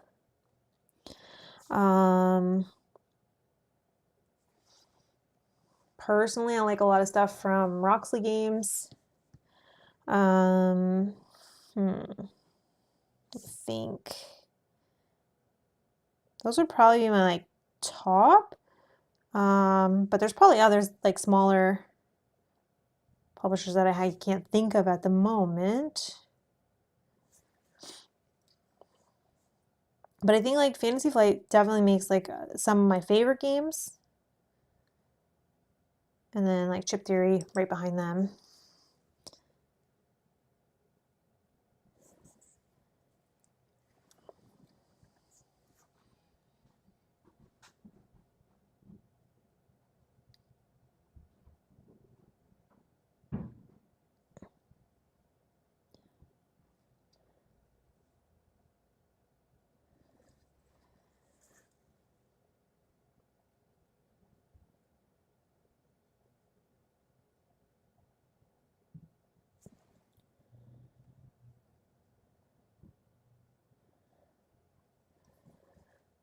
kind of hard to tell like what is attached to what here.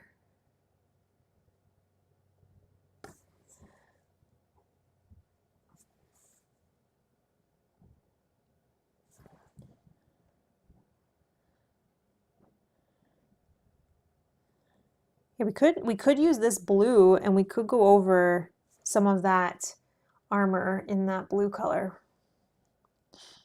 which would be cool. Okay. Oh, you will. Okay, okay. Yeah, definitely had a fun ending.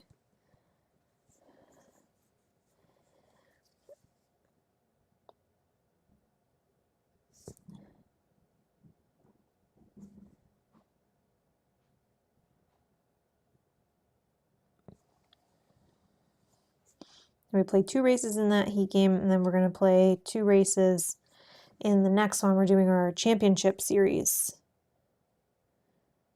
to see who's the champion racer in heat.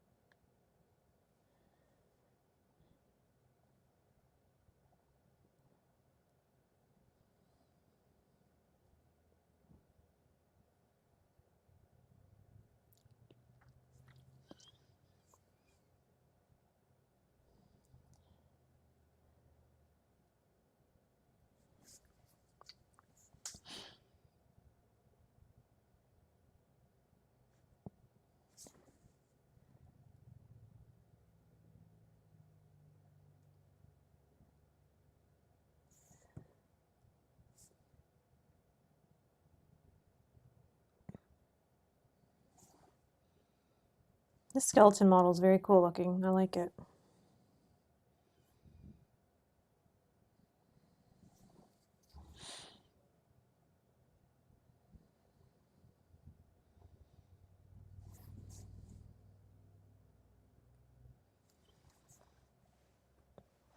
How long have you guys known Kyle?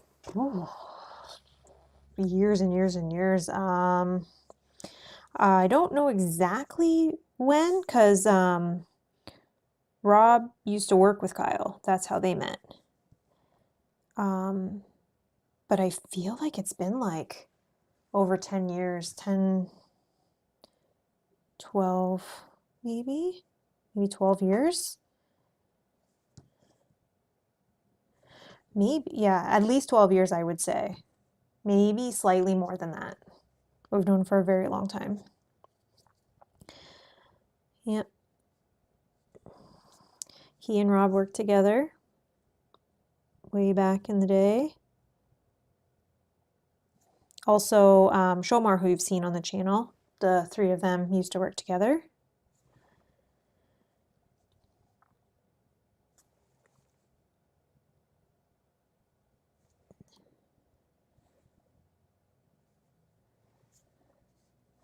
And then Justin, who you've seen on the channel, we've known him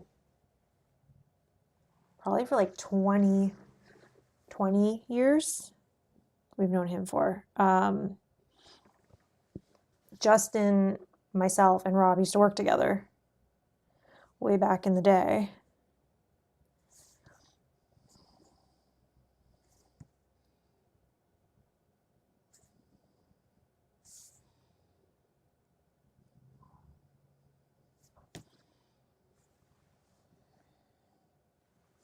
When Rob was running the lumber business. Yes, yes, exactly.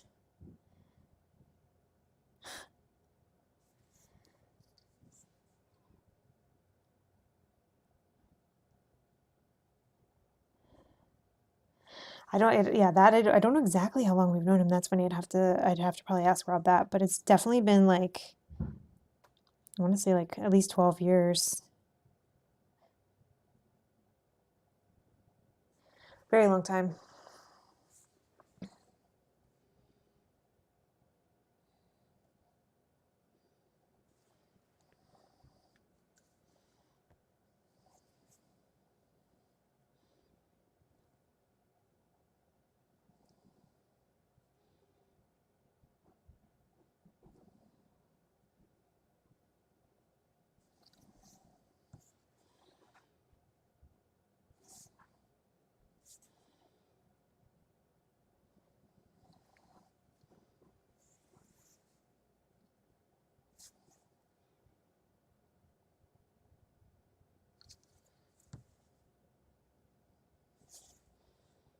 I think we had I think like Kyle and Justin were both like on the stream from the beginning, like on like way back in the day. If you go watch back like way old videos, they've been on the channel many, many, many years.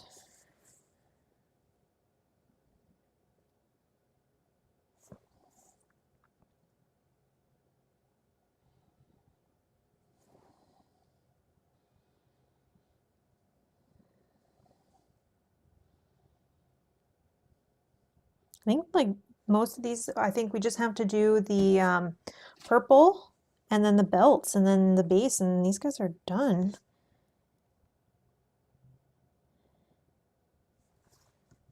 See, Mitch says, am I late to the party? No, hello, you're just on time. I mean, technically, like, this is where we're at, but no, you're never late. How are you doing? Happy Saturday.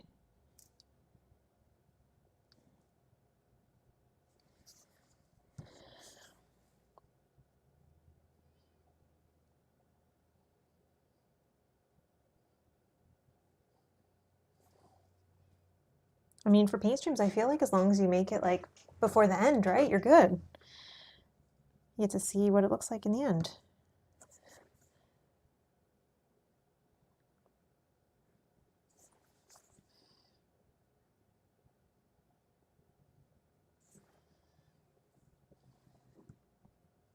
I do have to say though, I do appreciate you guys hanging out and clicking the like button, commenting on videos, all that stuff. It's definitely helpful. It's definitely motivating. It's helping people find these paint streams if it's something that they're interested in. I really, really appreciate it. It's definitely like helping motivate me and support me and all of that. So I've only seen Justin in Gloomhaven videos. That was him, right? Yes, that was him. Yes, yes, yes.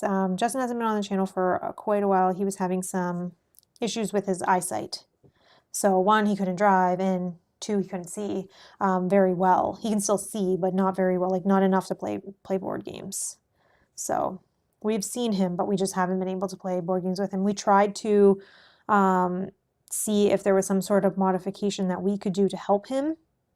You know, like I use a magnifying glass, like maybe giving him that magnifying glass by his seat or something. We tried to like position him in different ways. Like, so we did do kind of like a test with him to see if he could see, but it just wasn't working. It was uncomfortable for him. It was fatigue on his eyes, like even just trying. So that was sad, unfortunately, but he's still working on that. So maybe one day. But yes, that was him. He loves playing Gloomhaven and the Gloomhaven series. He used to come and we used to like have like full weekends where he would like sleep on our couch and we would just play and play and play and play. That was when we would record, so we would just like record a bunch and then edit them.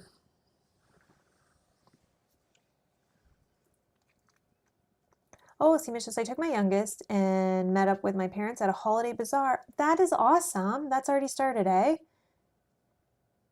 Oh, my oldest is currently having fun at Lucas Oil Stadium. Don't tell Rob that. He'll be jealous.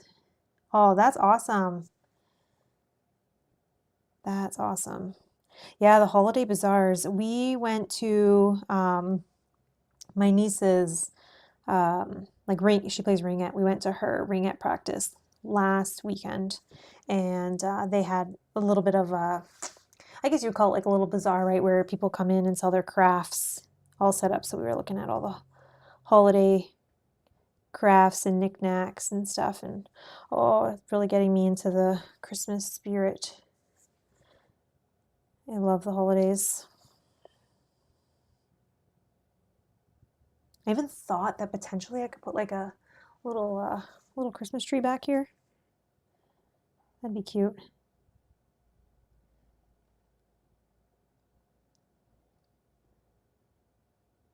When we stream, because we use a green screen, we can't really like decorate or have any kind of cool backgrounds, but on this stream we can.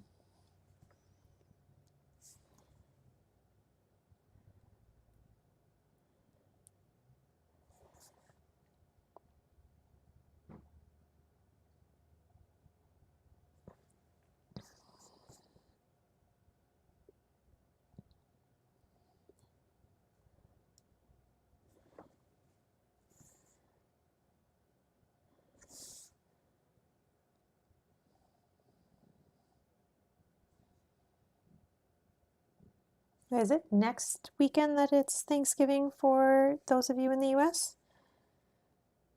Or like not, is it this Thursday coming?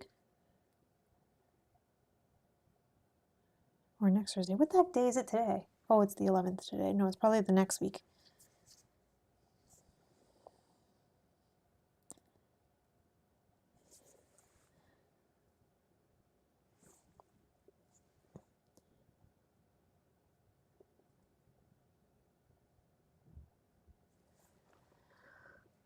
Those Gloomhaven streams were slash are great.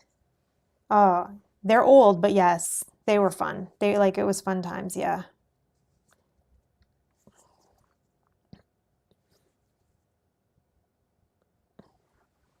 See, says I'm fighting the urge to put up my tree. What is the reason you don't? Oh, okay, no, I'm good. You don't want to put it up until after your Thanksgiving? Is that what you're fighting between? I know I need to put mine up. I wanted to put mine up already, but I've been busy. The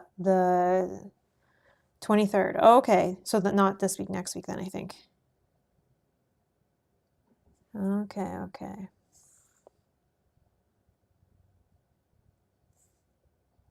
I've already had Thanksgiving, so I can do that. Well, I'm sure it's even worse, see Mitch, when you're going to like holiday markets and like you're walking through like Christmas stuff. You're like, oh man, I just want to go home and put my tree up.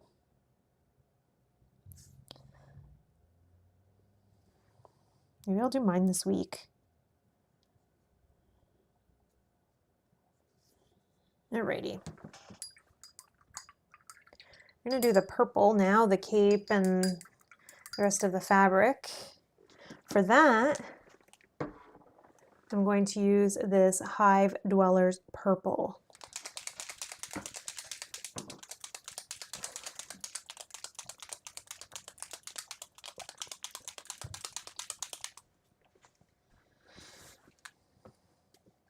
Just made me think that we should put a channel in the Discord for Christmas trees and everybody can post their Christmas tree.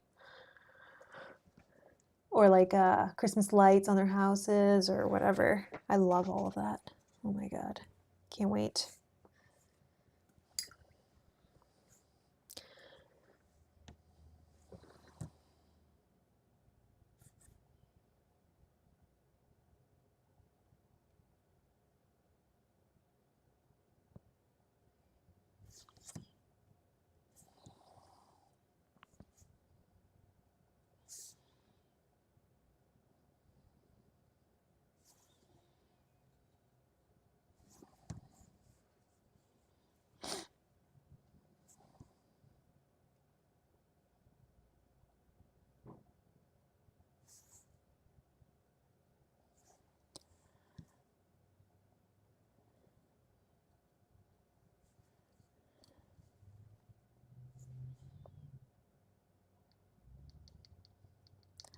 Yeah, I like this purple.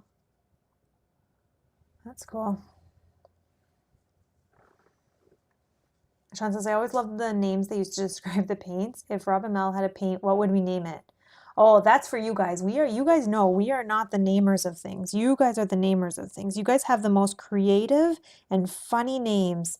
Like if I have to come up with a name for a character in any kind of like campaign or legacy, I am immediately going to the chat because I know I'm going to have a better name than I could have thought of by myself. I'm not super creative, as I've said.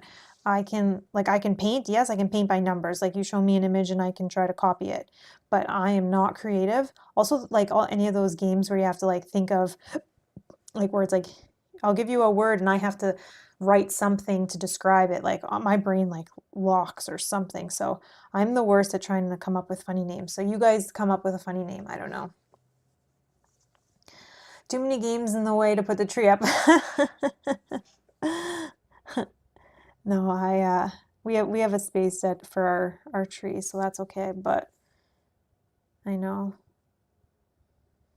Have you seen those images of people that like make Christmas trees out of their board games? So they just like arrange their board games to make it like a Christmas tree and then put like lights all around it. If you haven't seen those, you have to look those up. They're very, very cool. Doug, hello. Hello, welcome. Happy Saturday. Hope you're doing well. I will have to move some shelves of Legos to make room for my tree, and then my cat will knock off the ornaments. Oh no! Oh no! Legos, that's awesome. So do you have, Seemich, do you have like a shelf, I'm assuming is what you're saying, of like where Legos are all pre-built? Do you have like all your sets displayed? That is cool. That is cool.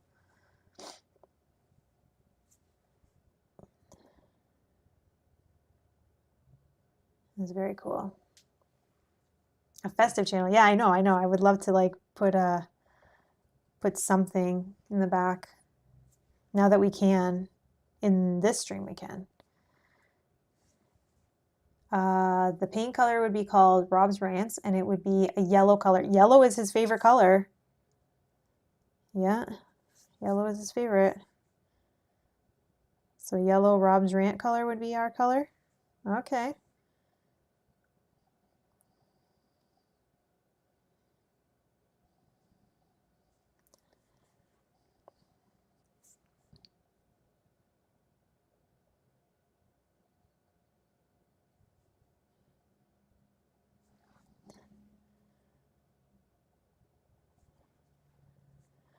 Okay, and then I just gotta do, looks like it hooks in the front. And this is the one where I accidentally did the silver here, but that's fine. We're just gonna go right over top of that.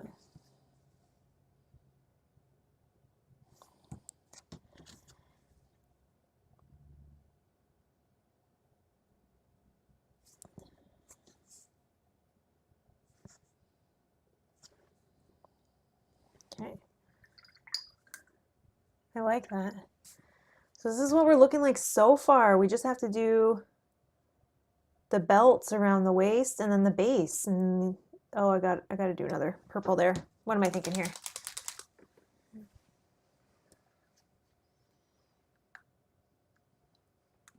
Realizing I'm definitely gonna need more.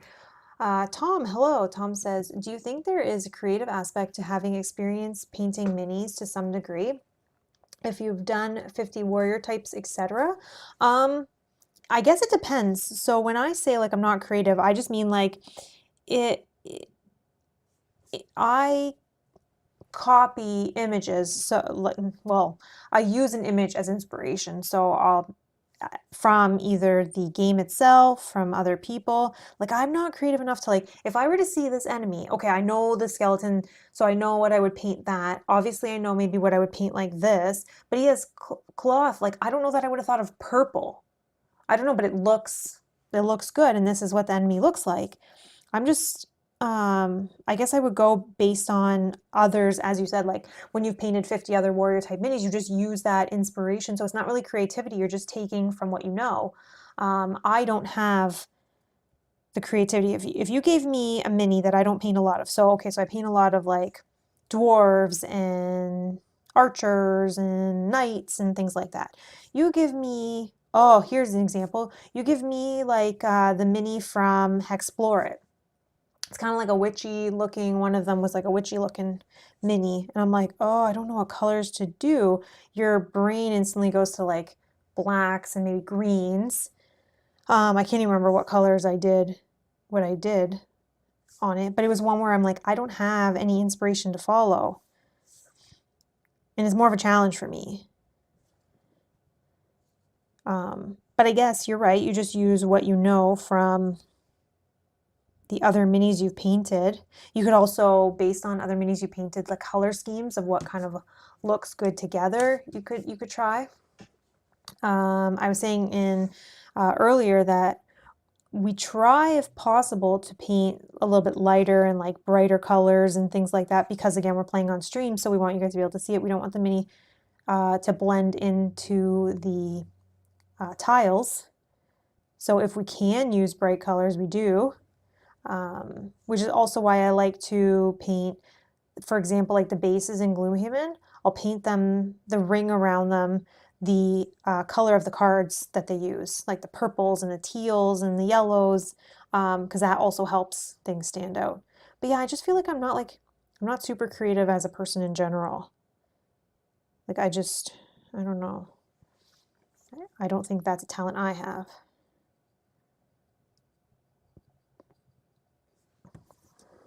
But I don't think you necessarily need it for painting. I don't think, because I don't think I have it and I paint. I think that you can use other people's creativity as a benefit, right? Like I can look at images that people post on BGG or other people's videos and I can say, oh, I like the way they did that. I'm gonna mimic that. Maybe I change a few small things, like maybe I don't have a purple, so I use a red or I use a blue or something. I completely didn't even do the blue on this guy now that I'm looking at that. How funny is that, eh? Oh my God. Talking, painting, and I'm missing things. But that's okay. We'll continue with the purple on all of them, let this purple dry, and then we'll do the blue on that. That's so funny.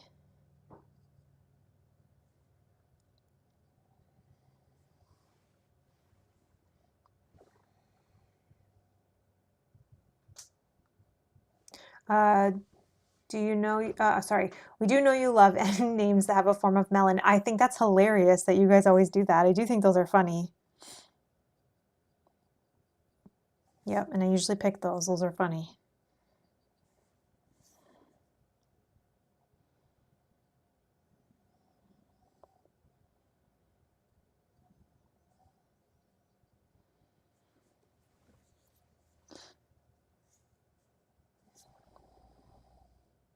Okay, that's good.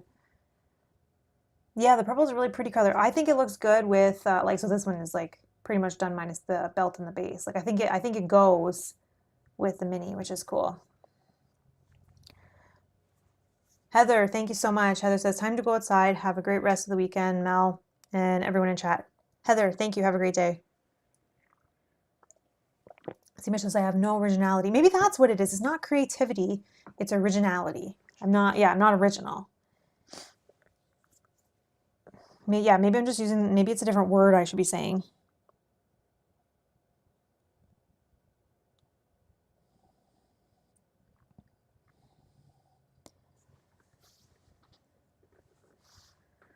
Tom says, yeah, I hear what you're saying. I do think understanding basic structure, though, experience and study is helpful in the creative process. Yeah, I agree. Like having, yeah, I agree with you. Yeah, so I think maybe not creativity. That's not the right word. Originality. Yeah, that's the right word, I think.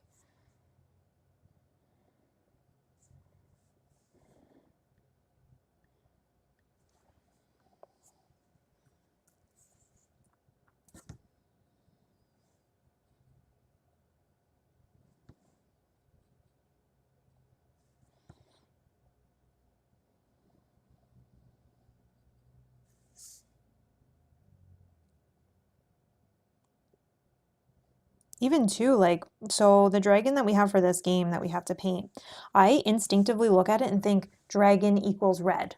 I don't know why. Dragon equals red or dark, like dark, like reddish black, those kind of colors. I don't think this dragon is red at all.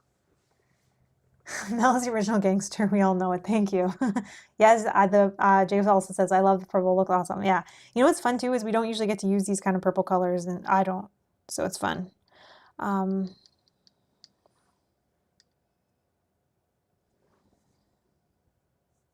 so I'm gonna leave that to dry, and then I'll come back and do the blue that I missed. Like I didn't even do this one at all. I don't know what I was thinking.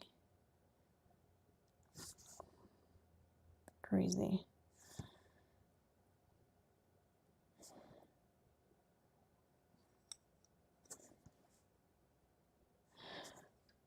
Okay, let's put that one to the side. We'll just put that one over here so that I even remember I have to do that.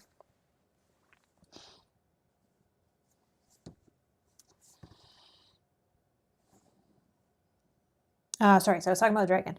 So, but I don't think this dragon is red or black at all, but that's instinctively where my brain goes, and I think that's just from other games that I have painted dragons red. So if you said to me, take this dragon, paint it, but don't paint it red, I go, oh my God, what color do I paint it? Like my brain just like completely freezes, and I'm like, I don't know what color to paint it.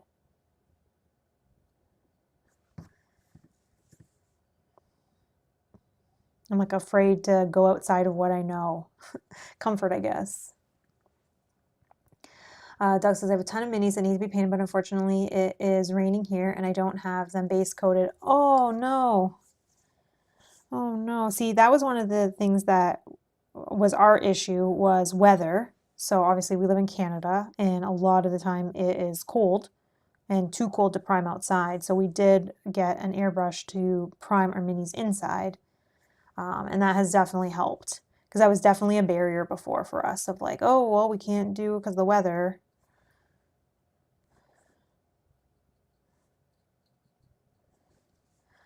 Because it gets real cold in Canada for a long time.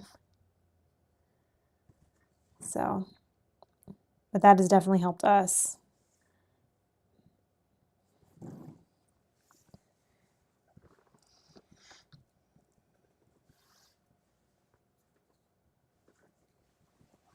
Tom says, I think oftentimes originality or creativity can grow out of understanding the fundamental principles, structures, ideas, painting, writing, and gaming, etc. No, I agree with you for sure. For sure. I think that as you learn, things like that can grow. And as you experiment, right, and try different things, and you see, oh, that worked. Okay, next time I try this. Or I expand on what I just experimented with.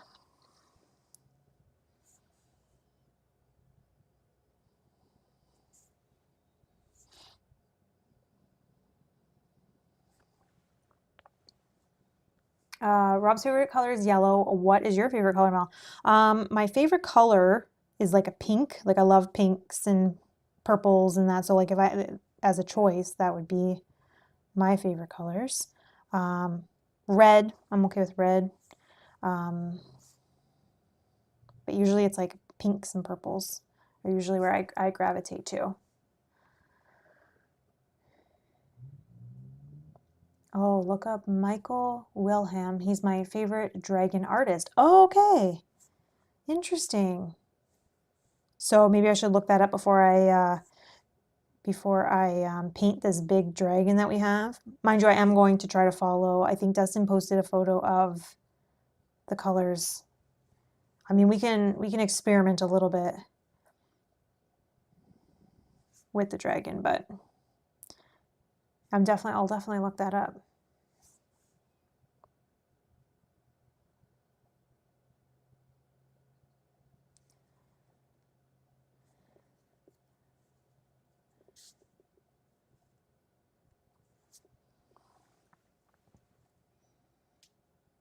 Silver purple dragon would be neat. Yeah, see, but like I would never think of that.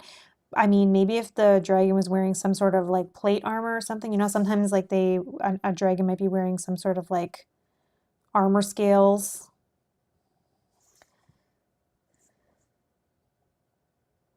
That's the other thing too. When you're painting your game, you can technically paint it whatever you want.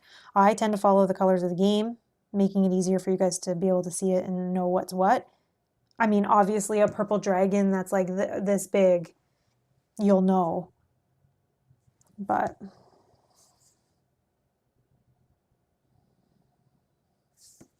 makes it easier as well for us when we're moving miniatures around and playing the game. Like we can easily look at the board and see if it looks like what it's supposed to look like.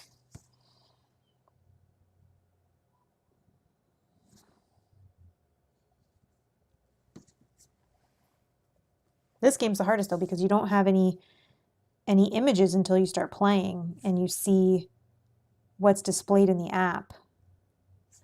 Maybe some images, obviously the characters in that are spoiled, not spoiled, but like in the FFG articles. But I don't think they post many of the character images, or the enemy, excuse me, the enemy images.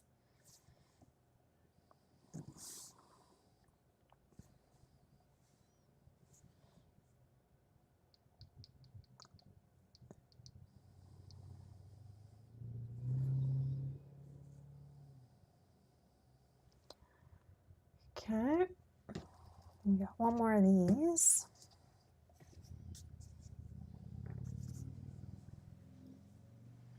Yogi says, as a fan of black, I have to explain that it is an absence of all colors as it captures all light and tries to escape before it swallows the galaxy. I also do really like black. I mean, Jacko, who I believe is here, has definitely made comments through super chats saying Mel needs to buy more colored shirts. Most of my stuff is black that I wear. But my favorite color, so my favorite color to wear is black, grays, whites, like neutral colors. Not really a fan of like beige, but my favorite color is pinks and purples. Like I like any variation of those. But yeah, I do love black. But I have been making a conscious effort to not wear black as much on stream because you guys are making fun of me. And Rob makes fun of me too.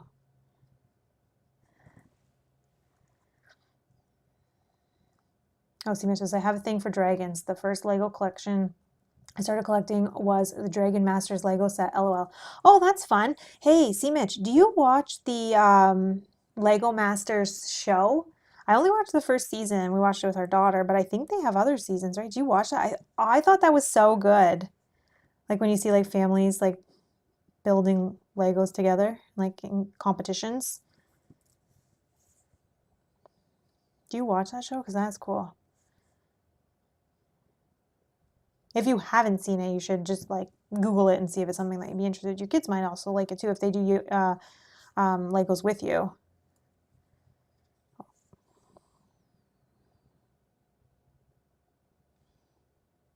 I love like competition TV, like competition reality. I love.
Okay.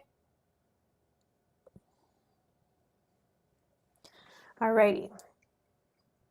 I just need to go back to that one, this one here that I did not, for some reason, do all of the blue around.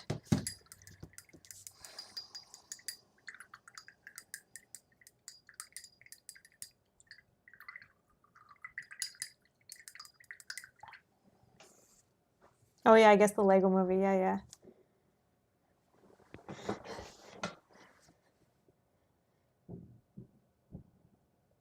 Yeah, it's yeah, that the dad in the Lego movie. Yeah, that's Will Arnett or something, right? Is that who that is? Okay, so I'm just going back to that blue, that Cloudburst blue, and we're gonna just go back to the, is that this one?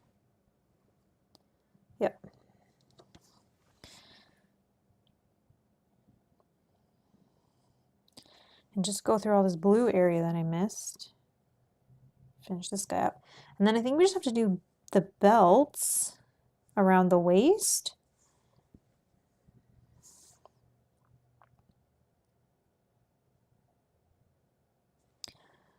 And then the bases on these ones.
Oh, Seema says, I build and I collect. I have no originality to make anything that does not come with instructions.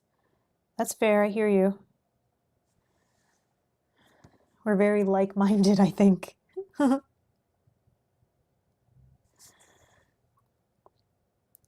daughter likes the flower Lego sets. I think they're new ones. They have like the orchid. They have like an arrangement that you can put on your table that's kind of like a bigger arrangement that it has, I think it has like 3 succulents in it. Yeah, she really likes those.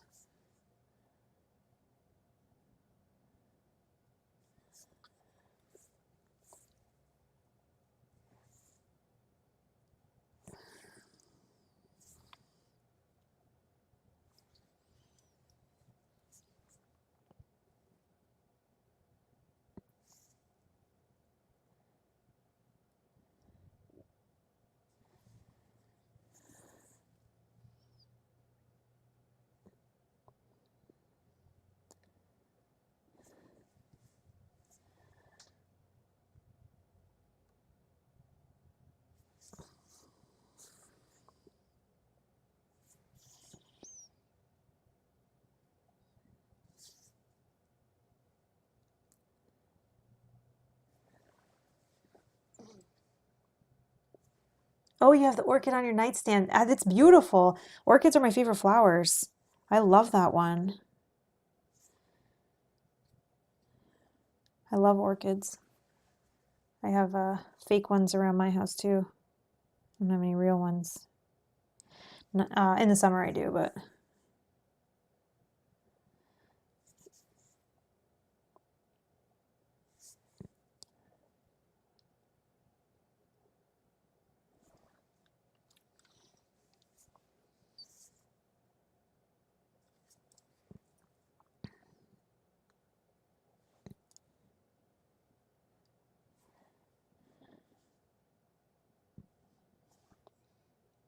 alrighty.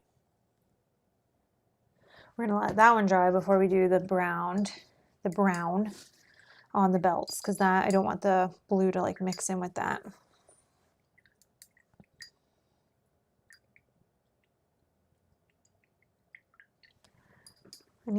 I can see part of, but I won't. Okay, yeah. Sean says, back to naming the color would be Rob and Mel's my yellow pinky gaming sweet rant contrast paint. That's the mouthful though. That is a mouthful. Okay, we're gonna do the dark wood. That's the same color that we used for the shield and the handle. Yes, exactly. It's one you can't kill. I know. I agree. I agree. And I think that even if the orchids, you know, shrivel and die, they do kind of like come back, right? You can like bring them back to life easier. My hands are like completely covered in paint. Okay, so I'm going to use a smaller brush. I'm gonna use my smaller one for this because I'm gonna try to keep this on the belt. Got a hair. There we go.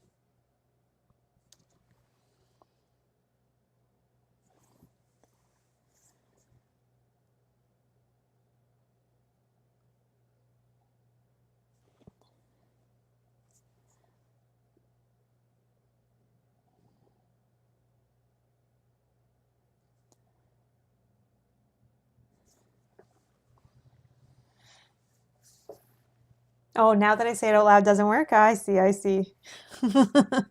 Very creative though, very creative. Oh, you can't accidentally kill your Lego orchid. I hear you. Yes. You don't need to water it, eh? That's true. Yeah, I like that one. That's the one that my daughter wanted too, the orchid.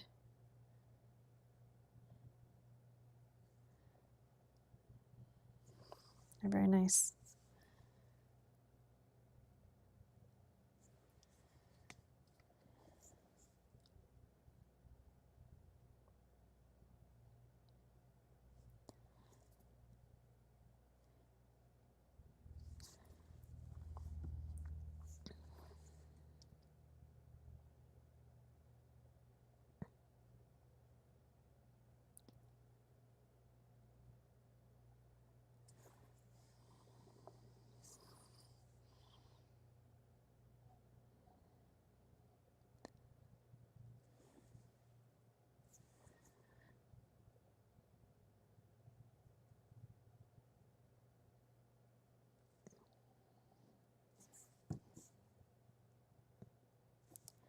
Okay, so this is what we got as the kind of like a final minus the base. So the base is not done, but I think this is what our final image is looking like so far. We still can darken the armor if we feel. I kind of like it though. It reminds me of like a He-Man toy from the 80s. I don't know. Like that's like what I'm getting from this, but we can do the rest of the belts and the bases and then we can decide if we want to darken it, but I'm liking it.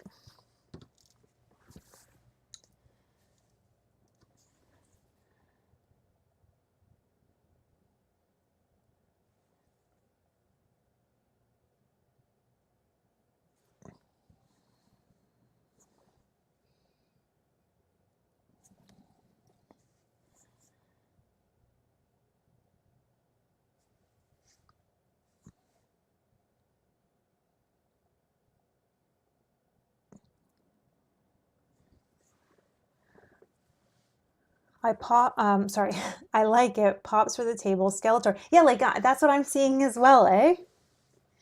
Like a toy from the 80s. I like it too. I don't think I want to adjust it. But I will take input from you guys if you think. Matthew, hello. Oh, you're off to pick up your custom bowling balls. Have a great day, everyone. Matthew, enjoy that. Do you get to try them out today or what?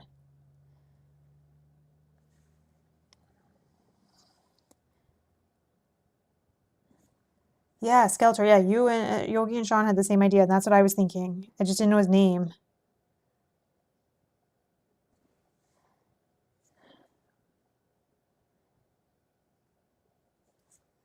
Is his cape purple too? Or his like accessories, I guess? I don't know.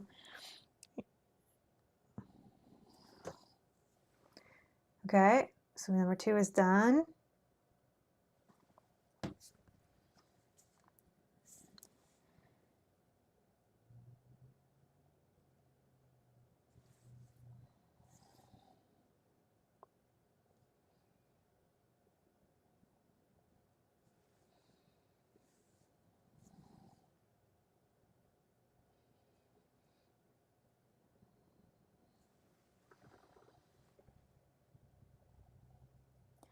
Oh, Matthew says, yeah, the pro shop owner wants me to throw a few times, make sure it fits well. Awesome. Awesome. Have fun, Matthew. That's cool. So I missed like a little bit of purple here, so I'll just fix that up in 1 second.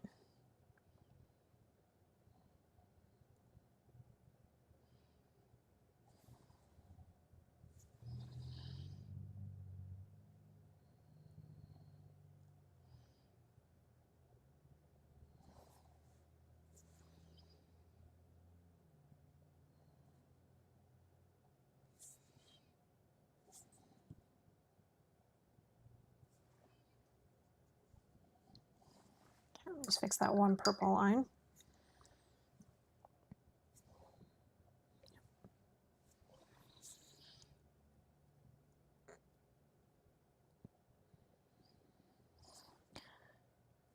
Okay.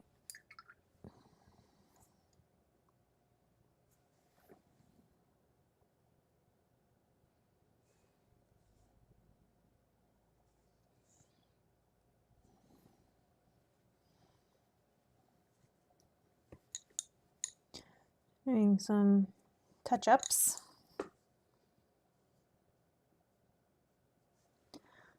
Okay. One more.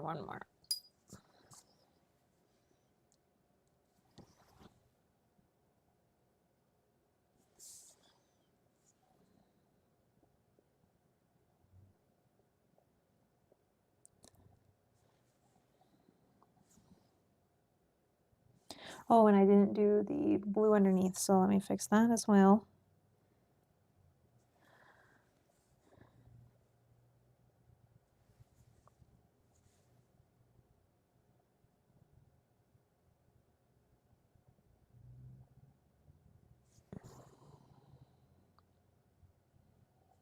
I feel like I flipped them all over the place and I still miss like areas.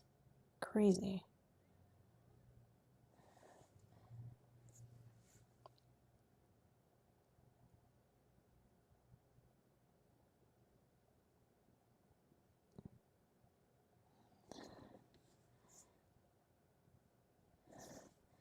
Okay. Have we played Quacks of Quedlinburg yet? No, we have not. It's on our list of things to do. We didn't, because I think of October was, I don't remember what color this was. Purple. Okay, we don't want that one. All the speed paints look all the same color in the wells, so I have to put them on my hands to determine which color is which.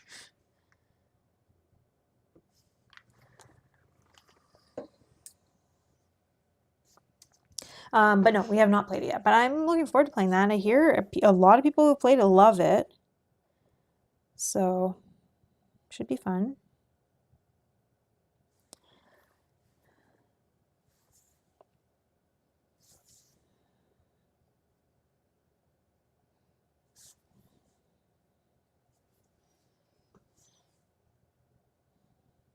Many more days in a week or more time in a day to get through more games.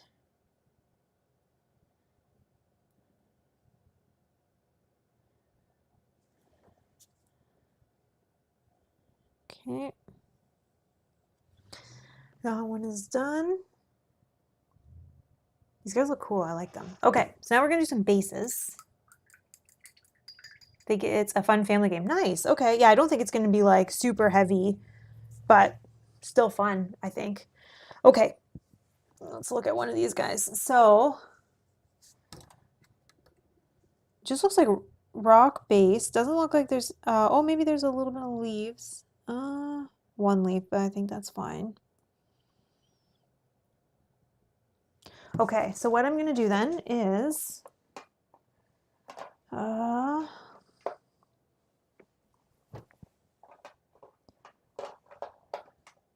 need to position, I think, my speed paints higher on my thing because I can't see any of the names of them.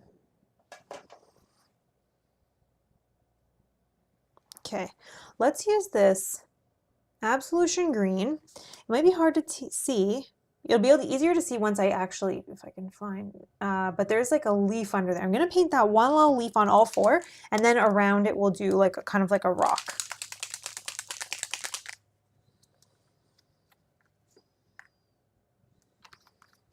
Once I paint the leaf, you'll be able to see it much better.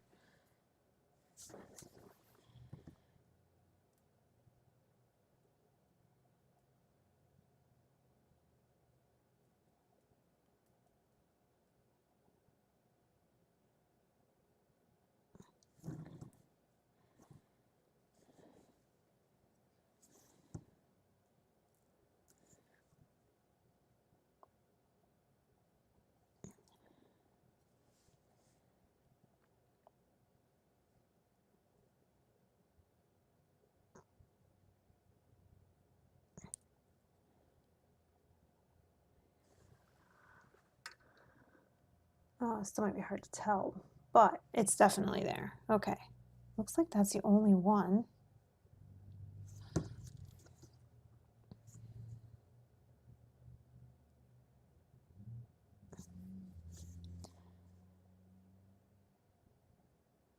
And we'll use other speed paints around it. So we're just going to do that same thing to all these guys.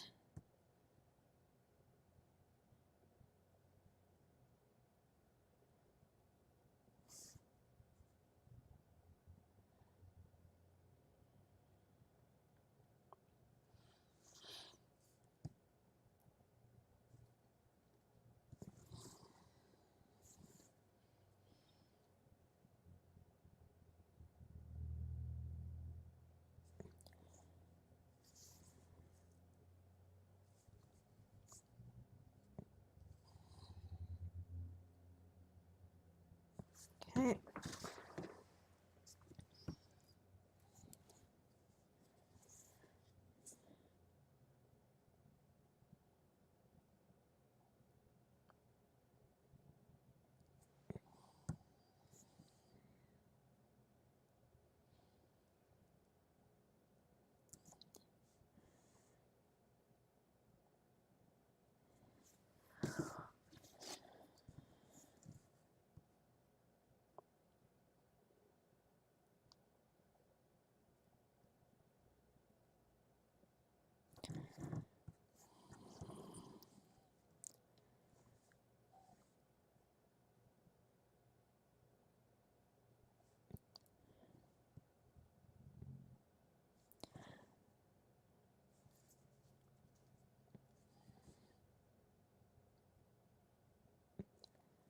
Okay.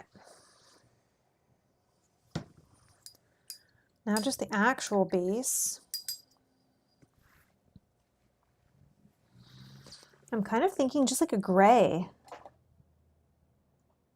I don't know that I want to do brown. We already have some browns in it. I know we already have like the silver, but I'm thinking about doing Gravelord Gray as the base. I think that would be good.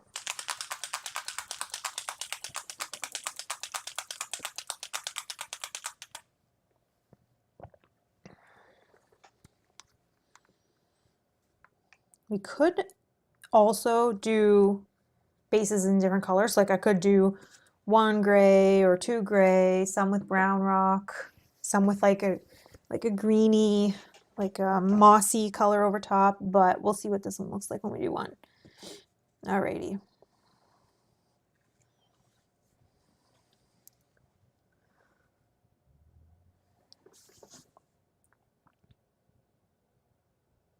Oh, look at that. I found another leaf. I didn't even see it until I put the speed paint on it. That's funny.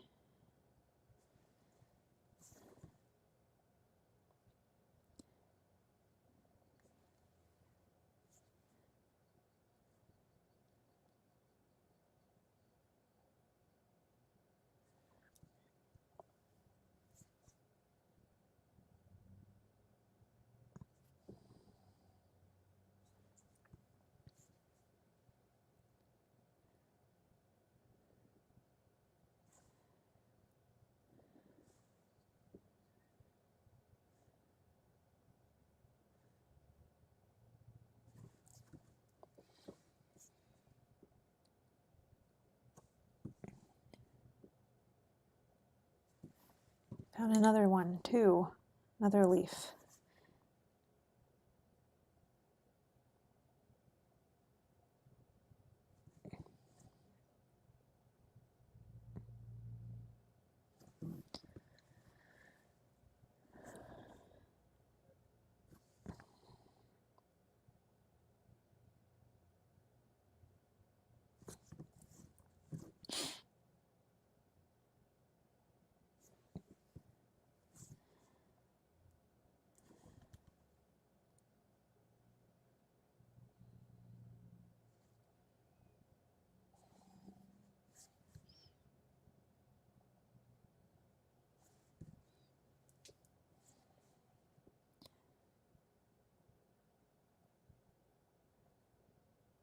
And then with the bases, we could do a dry brush over top, but I do like the way that the speed paints kind of sit on the rocks and the shadow that it gives on the rocks. I like the look of this.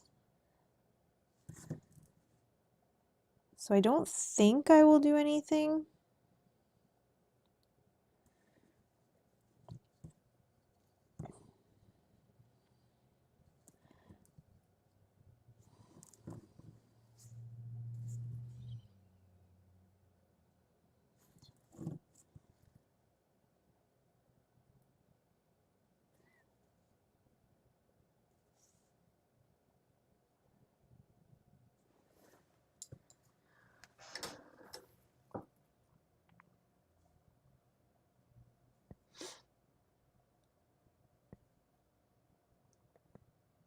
So that is the finished look. We're still going to put a black ring around the base. But we'll do the rest of the bases for the other three.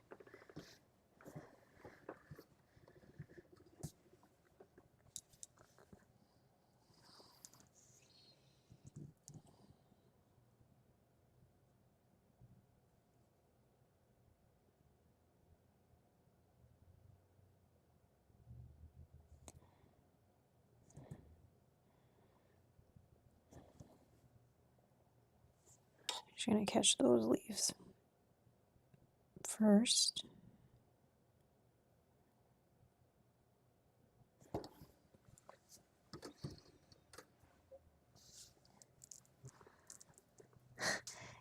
Yep, it rocks, pops, just like your paint palette. I know, right? Thank you, thank you.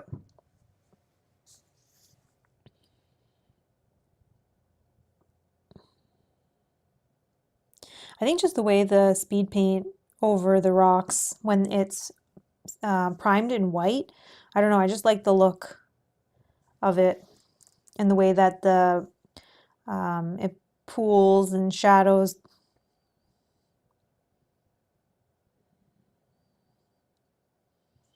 I think since I'm not washing and dry brushing the rest, it just like looks like it goes and matches. If I was washing and dry brushing the rest of it, then maybe I would have to do the rocks too, or like the base too, but I don't know. I just like the look of it.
Okay, next one is done.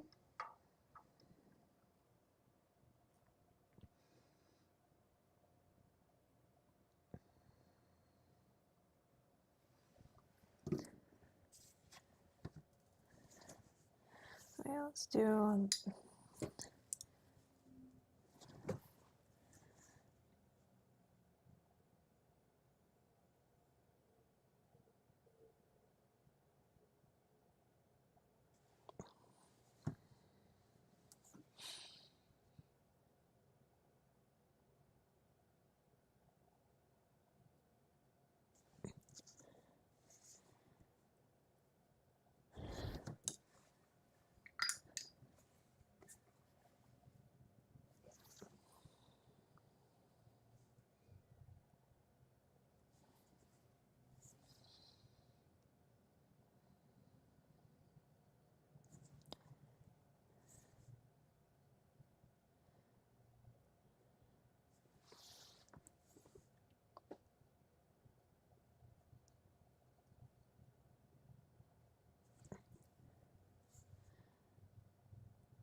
That's that one. Shouldn't it be metal in the piece of the shield to hold, in the middle of the shield to hold the piece together? It could be. It could be. I don't know. I mean, I can add that. It would probably add a little more detail too. I can add that if we think, yeah, that might make it look, okay, let's do the base on this, and then we can add that in while we're letting that dry a little bit. I mean, the base doesn't have to be fully dry before we do the ring around it, but yeah, we can definitely add that in.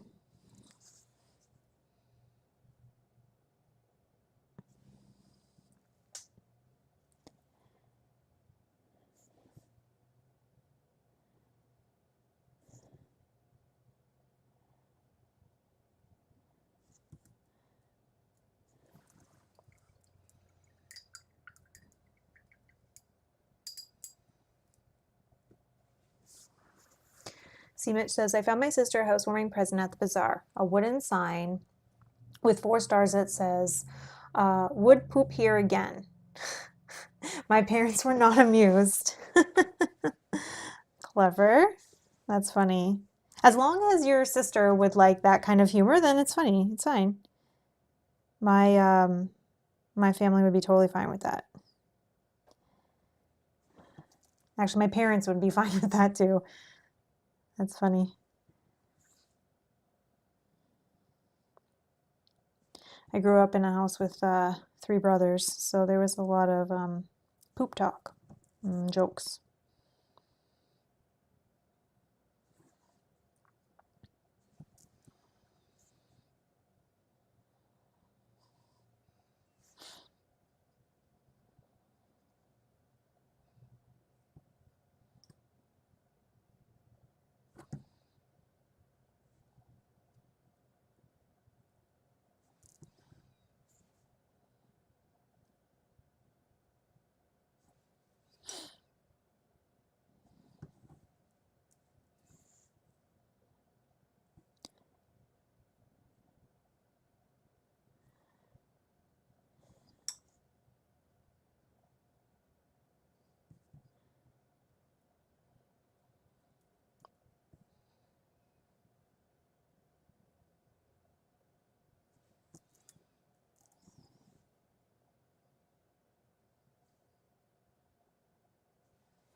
Okay.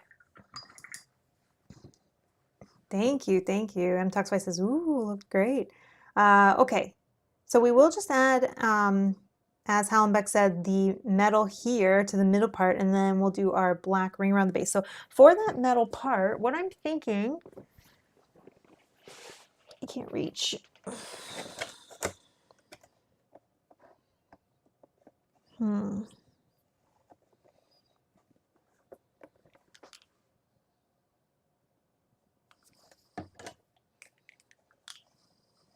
Just thinking about which one I think.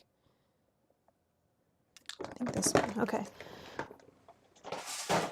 Let's go with this broadsword silver, and I'm going to put it right over the brown. I think that's fine.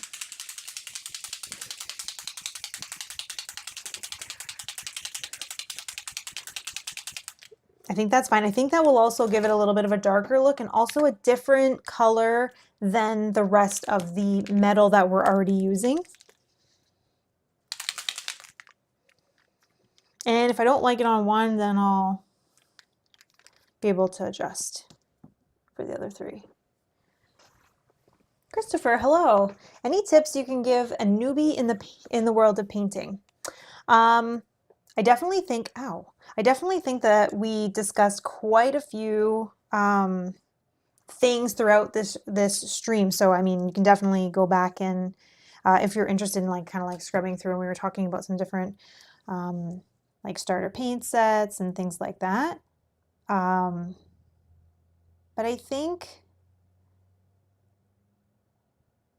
sorry, I'm just looking as I'm doing this. Oh yeah, I think that'll be fine. Yeah, metal covers paint easily. Yeah, I just want it to be dark enough as well. If this is not the color, then we'll move on to, we'll try the enhanced steel instead.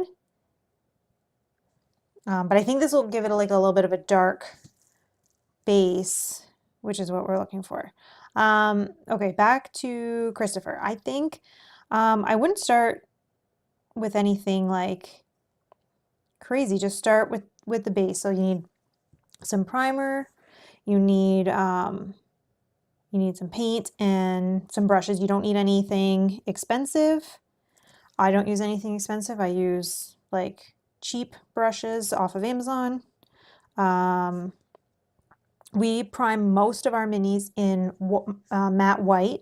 You can prime in other colors, but you don't have to. So, I mean, if you're starting off as a newbie painter, I maybe would start with, oh yeah, that looks much better.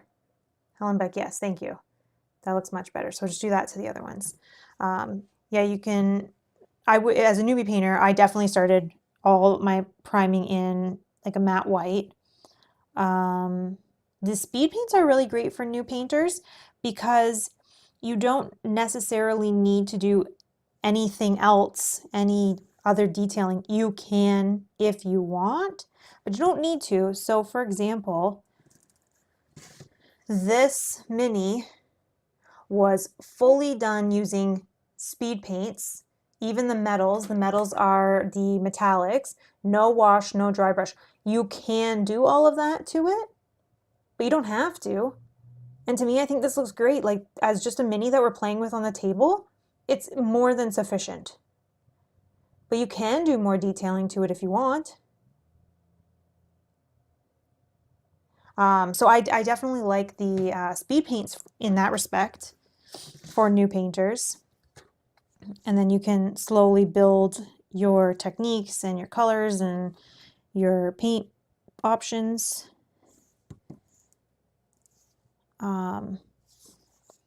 But my biggest thing I would say for someone that's new to painting is don't go crazy and buy like the biggest mega set, the biggest paintbrush set, especially if you don't know if you're going to like painting, right? Because what if you don't like it? And you went and you spent all this money buying like crazy airbrush and crazy expensive paint brushes and the biggest paint set that comes with like 100 paint colors and washes and all this, and then you're like, you paint some of your minis and you're like, I hate this. Why am I doing this? Then you wasted all that money. Maybe you can rehome some of that stuff, but I don't know. So that's what I did. I started out with just a basic set that came with maybe like 10 or 12 colors. I got a $20 brush set off Amazon, and we bought a can of primer. And we said, let's see where this takes us. The rest is history. And now I'm in it.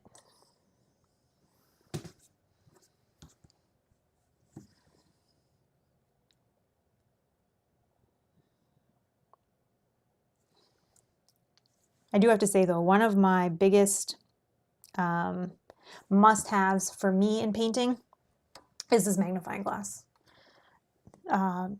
This magnifying glass for me has improved tenfold for me to be able to see things up close and actually be able to see what I'm painting has definitely helped immensely for me. But again, I need glasses as well, so it's definitely helpful to magnify what I'm trying to see. Alrighty, we're gonna do a base now of matte black.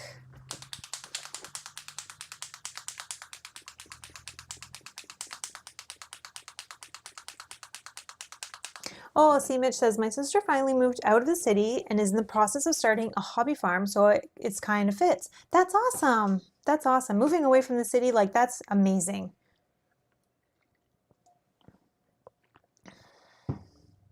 Okay, Christopher has another question, says thanks. And would you recommend doing a big mini or a small one? I thought a big one, but mistakes are more visible with smaller details are harder to paint.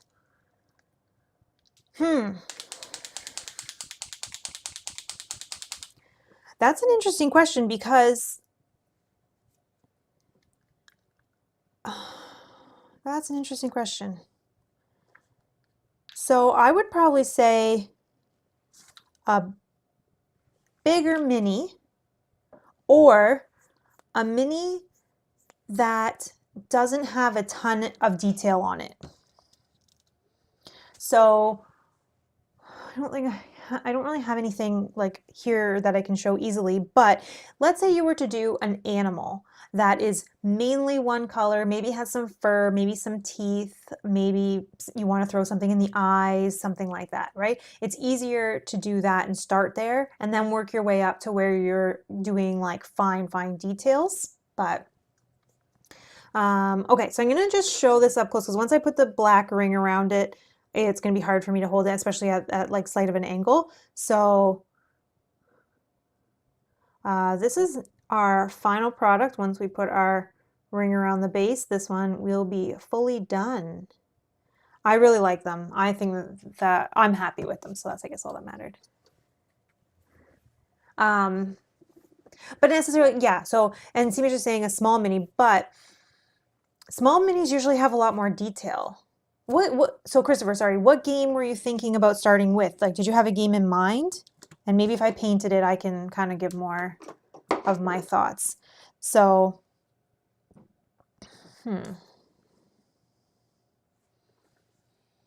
And when I say big mini, I don't mean like dragon size mini or like a huge, I can't even like trying to show you with my hands, like anything like that. Like, I mean, a mini like this, for example, this is what we're going to paint in the next stream. A mini like this, looking at this scares me because I'm like, oh my gosh, look at all the detail on this mini. So as you see, I've saved this to my last ones. Small minis won't show the brush strokes as you're learning, less textures as Mel's saying.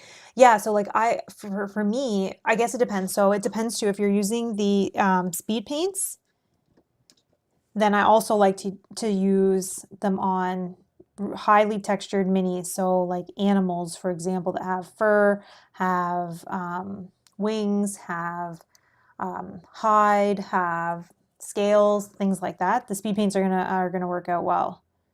I don't know. For me, I just starting off with like a small mini with tons of details like scares me. Also, a big mini with lots of details still scares me, right? So that's why like the dragon is still on the shelf. We're gonna get to that. I don't know. I think potentially next weekend. That'll be exciting. But yeah, I guess it depends. And everybody has their own preference.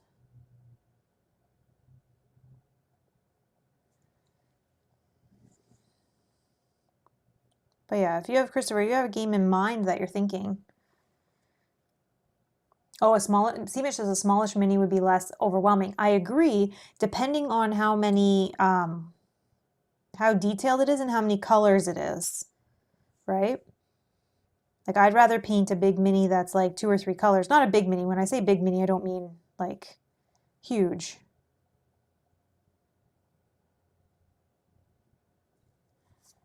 But I don't mean like when we say, I don't know, it's hard to say, I guess.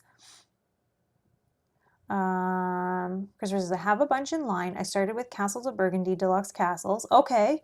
But I want to do ISS Vanguard and Tainted Grail. Okay. So ISS Vanguard I did.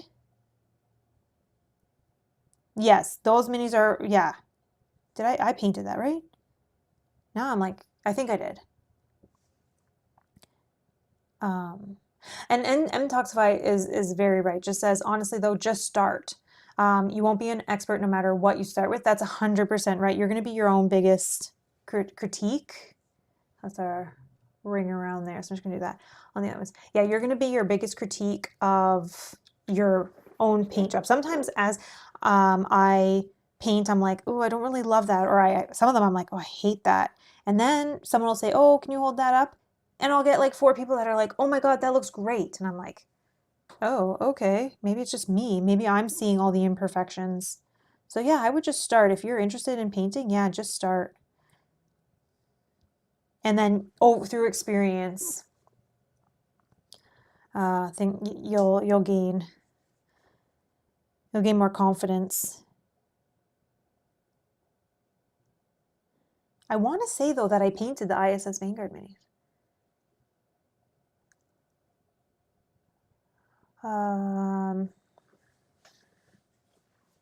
Oh, Basima says, don't listen to me. I've never painted minis. No, no, no. Even so, that's fine. Um, I've painted varying sizes. I painted the minis from Destinies. And those are like, you probably can't see my hands. They're like this big. They're so small.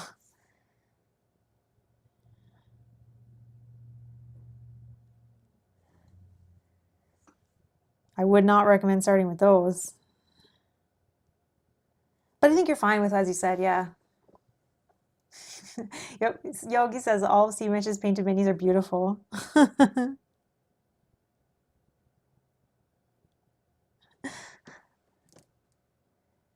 Oh, and Christopher says, and yes, the details are the thing that scares me the most. I don't think for Isis Vanguard, okay, if I'm remembering correctly, I don't think there's like a ton of details. I think you're good with those, right? Um, Castles of Burgundy, you're doing castles, so okay, there might be some details in that, but I think you're good. So yeah, I think I would just start. And you'll probably be surprised.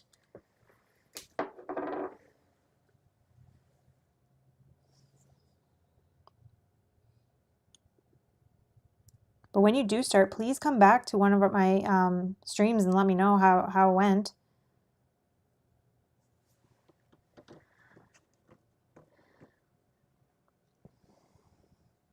Oh, he says, Christopher says, I bought an extra set of the minis for Great Wall expansion for the minis to practice on. Oh, that's great. The other thing you could do if you wanted to practice is go to your local like dollar store, 99-cent store, whatever they call it in your area, and go to like the toy section. And they might have like some little like army toys or something. You can practice on those. Just prime them up, paint them, see what they look like, try different things.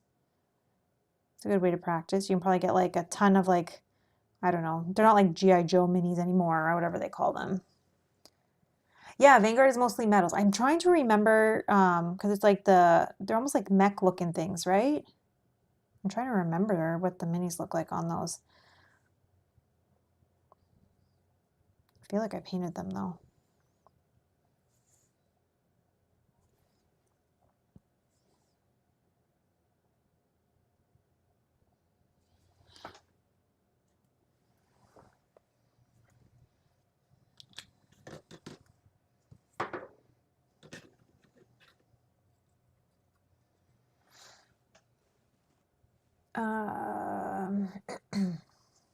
Okay.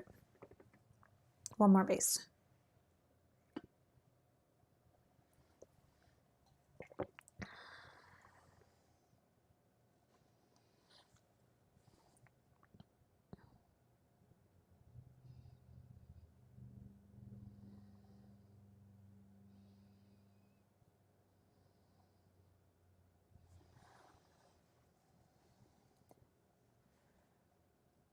Oh, see, Mitch, thank you. Says, check out the minis from the last paint stream. The technique would be perfect for practicing. And then, oh, Yogi says robots. Okay, I can't remember exactly.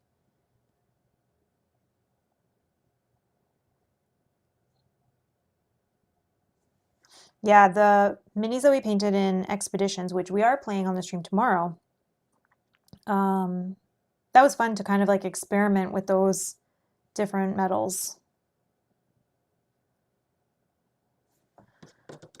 That was Yogi. Thank you, Yogi, for suggesting that we paint that.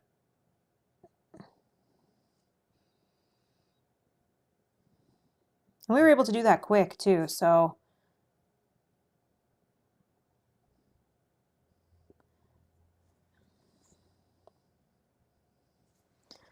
Alrighty. We have our 4 skeletons done.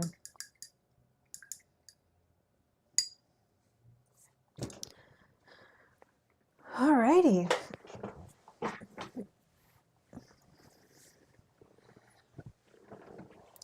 think that is our, our 4 minis for today complete. I'll just see what's going on here. I have a few more things that I didn't read out yet. So Sean says, fun fact question again. Okay, perfect. Is it just me, or have you noticed Kyle is in a good amount of time now? Hold on, restart this. Is it just me, or have you noticed that Kyle is in a good amount of time now, is really just finding his YouTuber groove? Kyle seems much more at home in front of the camera these days. So I think so too. I think so. I think he's like, you know, as he's more confident with the game, it's easier to be like more vocal and stuff in the chat. The other thing too, I think, is as he's playing more frequently with us, he's seeing more common names. So now he's kind of building that bond. So like people come in and they're like, oh, hi Kyle. And they're like excited when he's playing on stream. So I think that builds a little bit of that. So yeah. Jacob says, how necessary is priming them? I think you need to always for the paint to be able to stick. So priming is a must, 100%. Christopher says, I got the expeditions. I might try on those and see how it goes. Yeah, because for what I did, if you in the last paint stream that we did the other day, I painted them one full solid color. So I just took one of each of the metallics and I just painted them all that. Like one was each color. And we're streaming it tomorrow. You'll be able to see that on the stream tomorrow too. So Mtoxify says Descent is next for me after I finish Marvel United. Awesome. Awesome. Yeah, as Helen said, priming is essential. Like it's for the paint to be able to stick to the mini, you need to prime.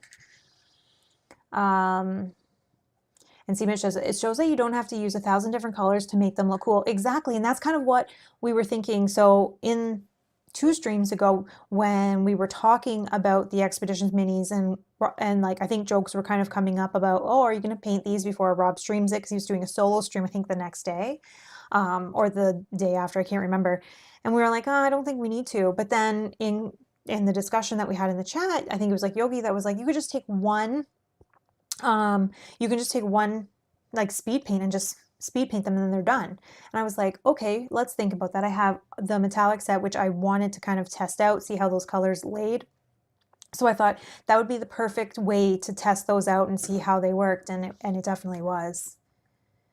Sean says, top view looks superb, Mel. Thank you. I know, sorry, I don't really have like an angled view, and these guys are like, you know, when we stream more at like slight angle so you guys can see them a little bit better. But again, I'm painting them for like a view like this, or maybe like this, that you would be able to see, you know, kind of at an angle. And I think they look great. I think you'll definitely be able to see these minis. I don't have the other ones because the other ones Rob varnished the other day, so they're all upstairs. But like comparative, if we just have like a blob sitting next to it, like for me, these stand out, and that's why I like to paint them. But these are the ones that we're painting on the next stream. So if you want to see these terrifying looking minis get painted, make sure you tune into the next one. I'm not exactly sure when that will be. I feel like it's going to be early in the week next week. Excuse me, I have some things to do later in the week for work. So likely earlier in the week, we're going to get these painted up, and that will be all of the enemies painted. So that will be part 4, and that will be all of the enemies painted. Then we'll move on likely to the dragon. I'm thinking that we'll do the dragon in a weekend stream so that I can just take all the time I need. I don't know how long that will take. I also don't know if I need to break that into 2 streams. We'll see about that one. I'm like terrified for that one. It's also like this big. It doesn't fit on any of my bases. It's kind of like spiky too. So that one should be exciting. And then from there, we will be able to start going into the characters. And the characters I might spend a little bit more time on. I really love painting characters up as nice as I can. Those are the minis that are going to be in like every single video. However, Descent's kind of weird because it kind of tells you what characters you need for that scenario specific, or at least it did in the first one. I don't know if it's going to do the same kind of idea in the second act, so we'll see. But I usually tend to spend a little bit more time doing a little more detail, a little more dry brushing and washing, right? Because those are the characters that we're going to carry over between stream and stream. These skeletons we may only see in like 3 streams, so I don't spend tons and tons of time. But I mean, 3 hours, we did 4 minis, we got a ton of chatting done. I feel like that was decent for me anyways. I'm a slow painter, so I feel like that was good. So I think that's it for me for today. Thank you guys so much for watching. Thank you guys for hanging out and keeping me occupied, I guess. Your questions, Sean, thank you so much for different questions throughout the stream. For those of you that were interested in new painting topics and things like that, so we discussed all of that in the stream today. That was fun. Thank you guys so much. Your support and your viewership, your likes, all of that is definitely helping to keep me motivated, letting me know that you guys like these kind of streams. I know they're not for everyone and I understand, but it's so nice to have like a little group of us that just kind of hang out, chat, and paint. So looking forward to the next one again. Stay tuned to the channel. We'll talk with Rob and figure that out when that's going to be. But again, it'll be earlier in the week after work one day, so like a 6:30 stream where we'll do the last 2 of these enemies. Tomorrow, Rob and I are oh my gosh. Tomorrow, Rob and I are playing Expeditions, so if you're interested in that, you can join us for that. You can also see the minis that I painted in that video. We'll show them off. This is a competitive game, so I know there's a bunch of you guys that like to see Rob and I go head-to-head to see who's going to win, so you guys can start placing your bets on that. And other than that, I just want to say thank you so much. I hope everyone has a great weekend if we're not going to see you tomorrow, and I will see you in the next one. Thanks so much. Bye.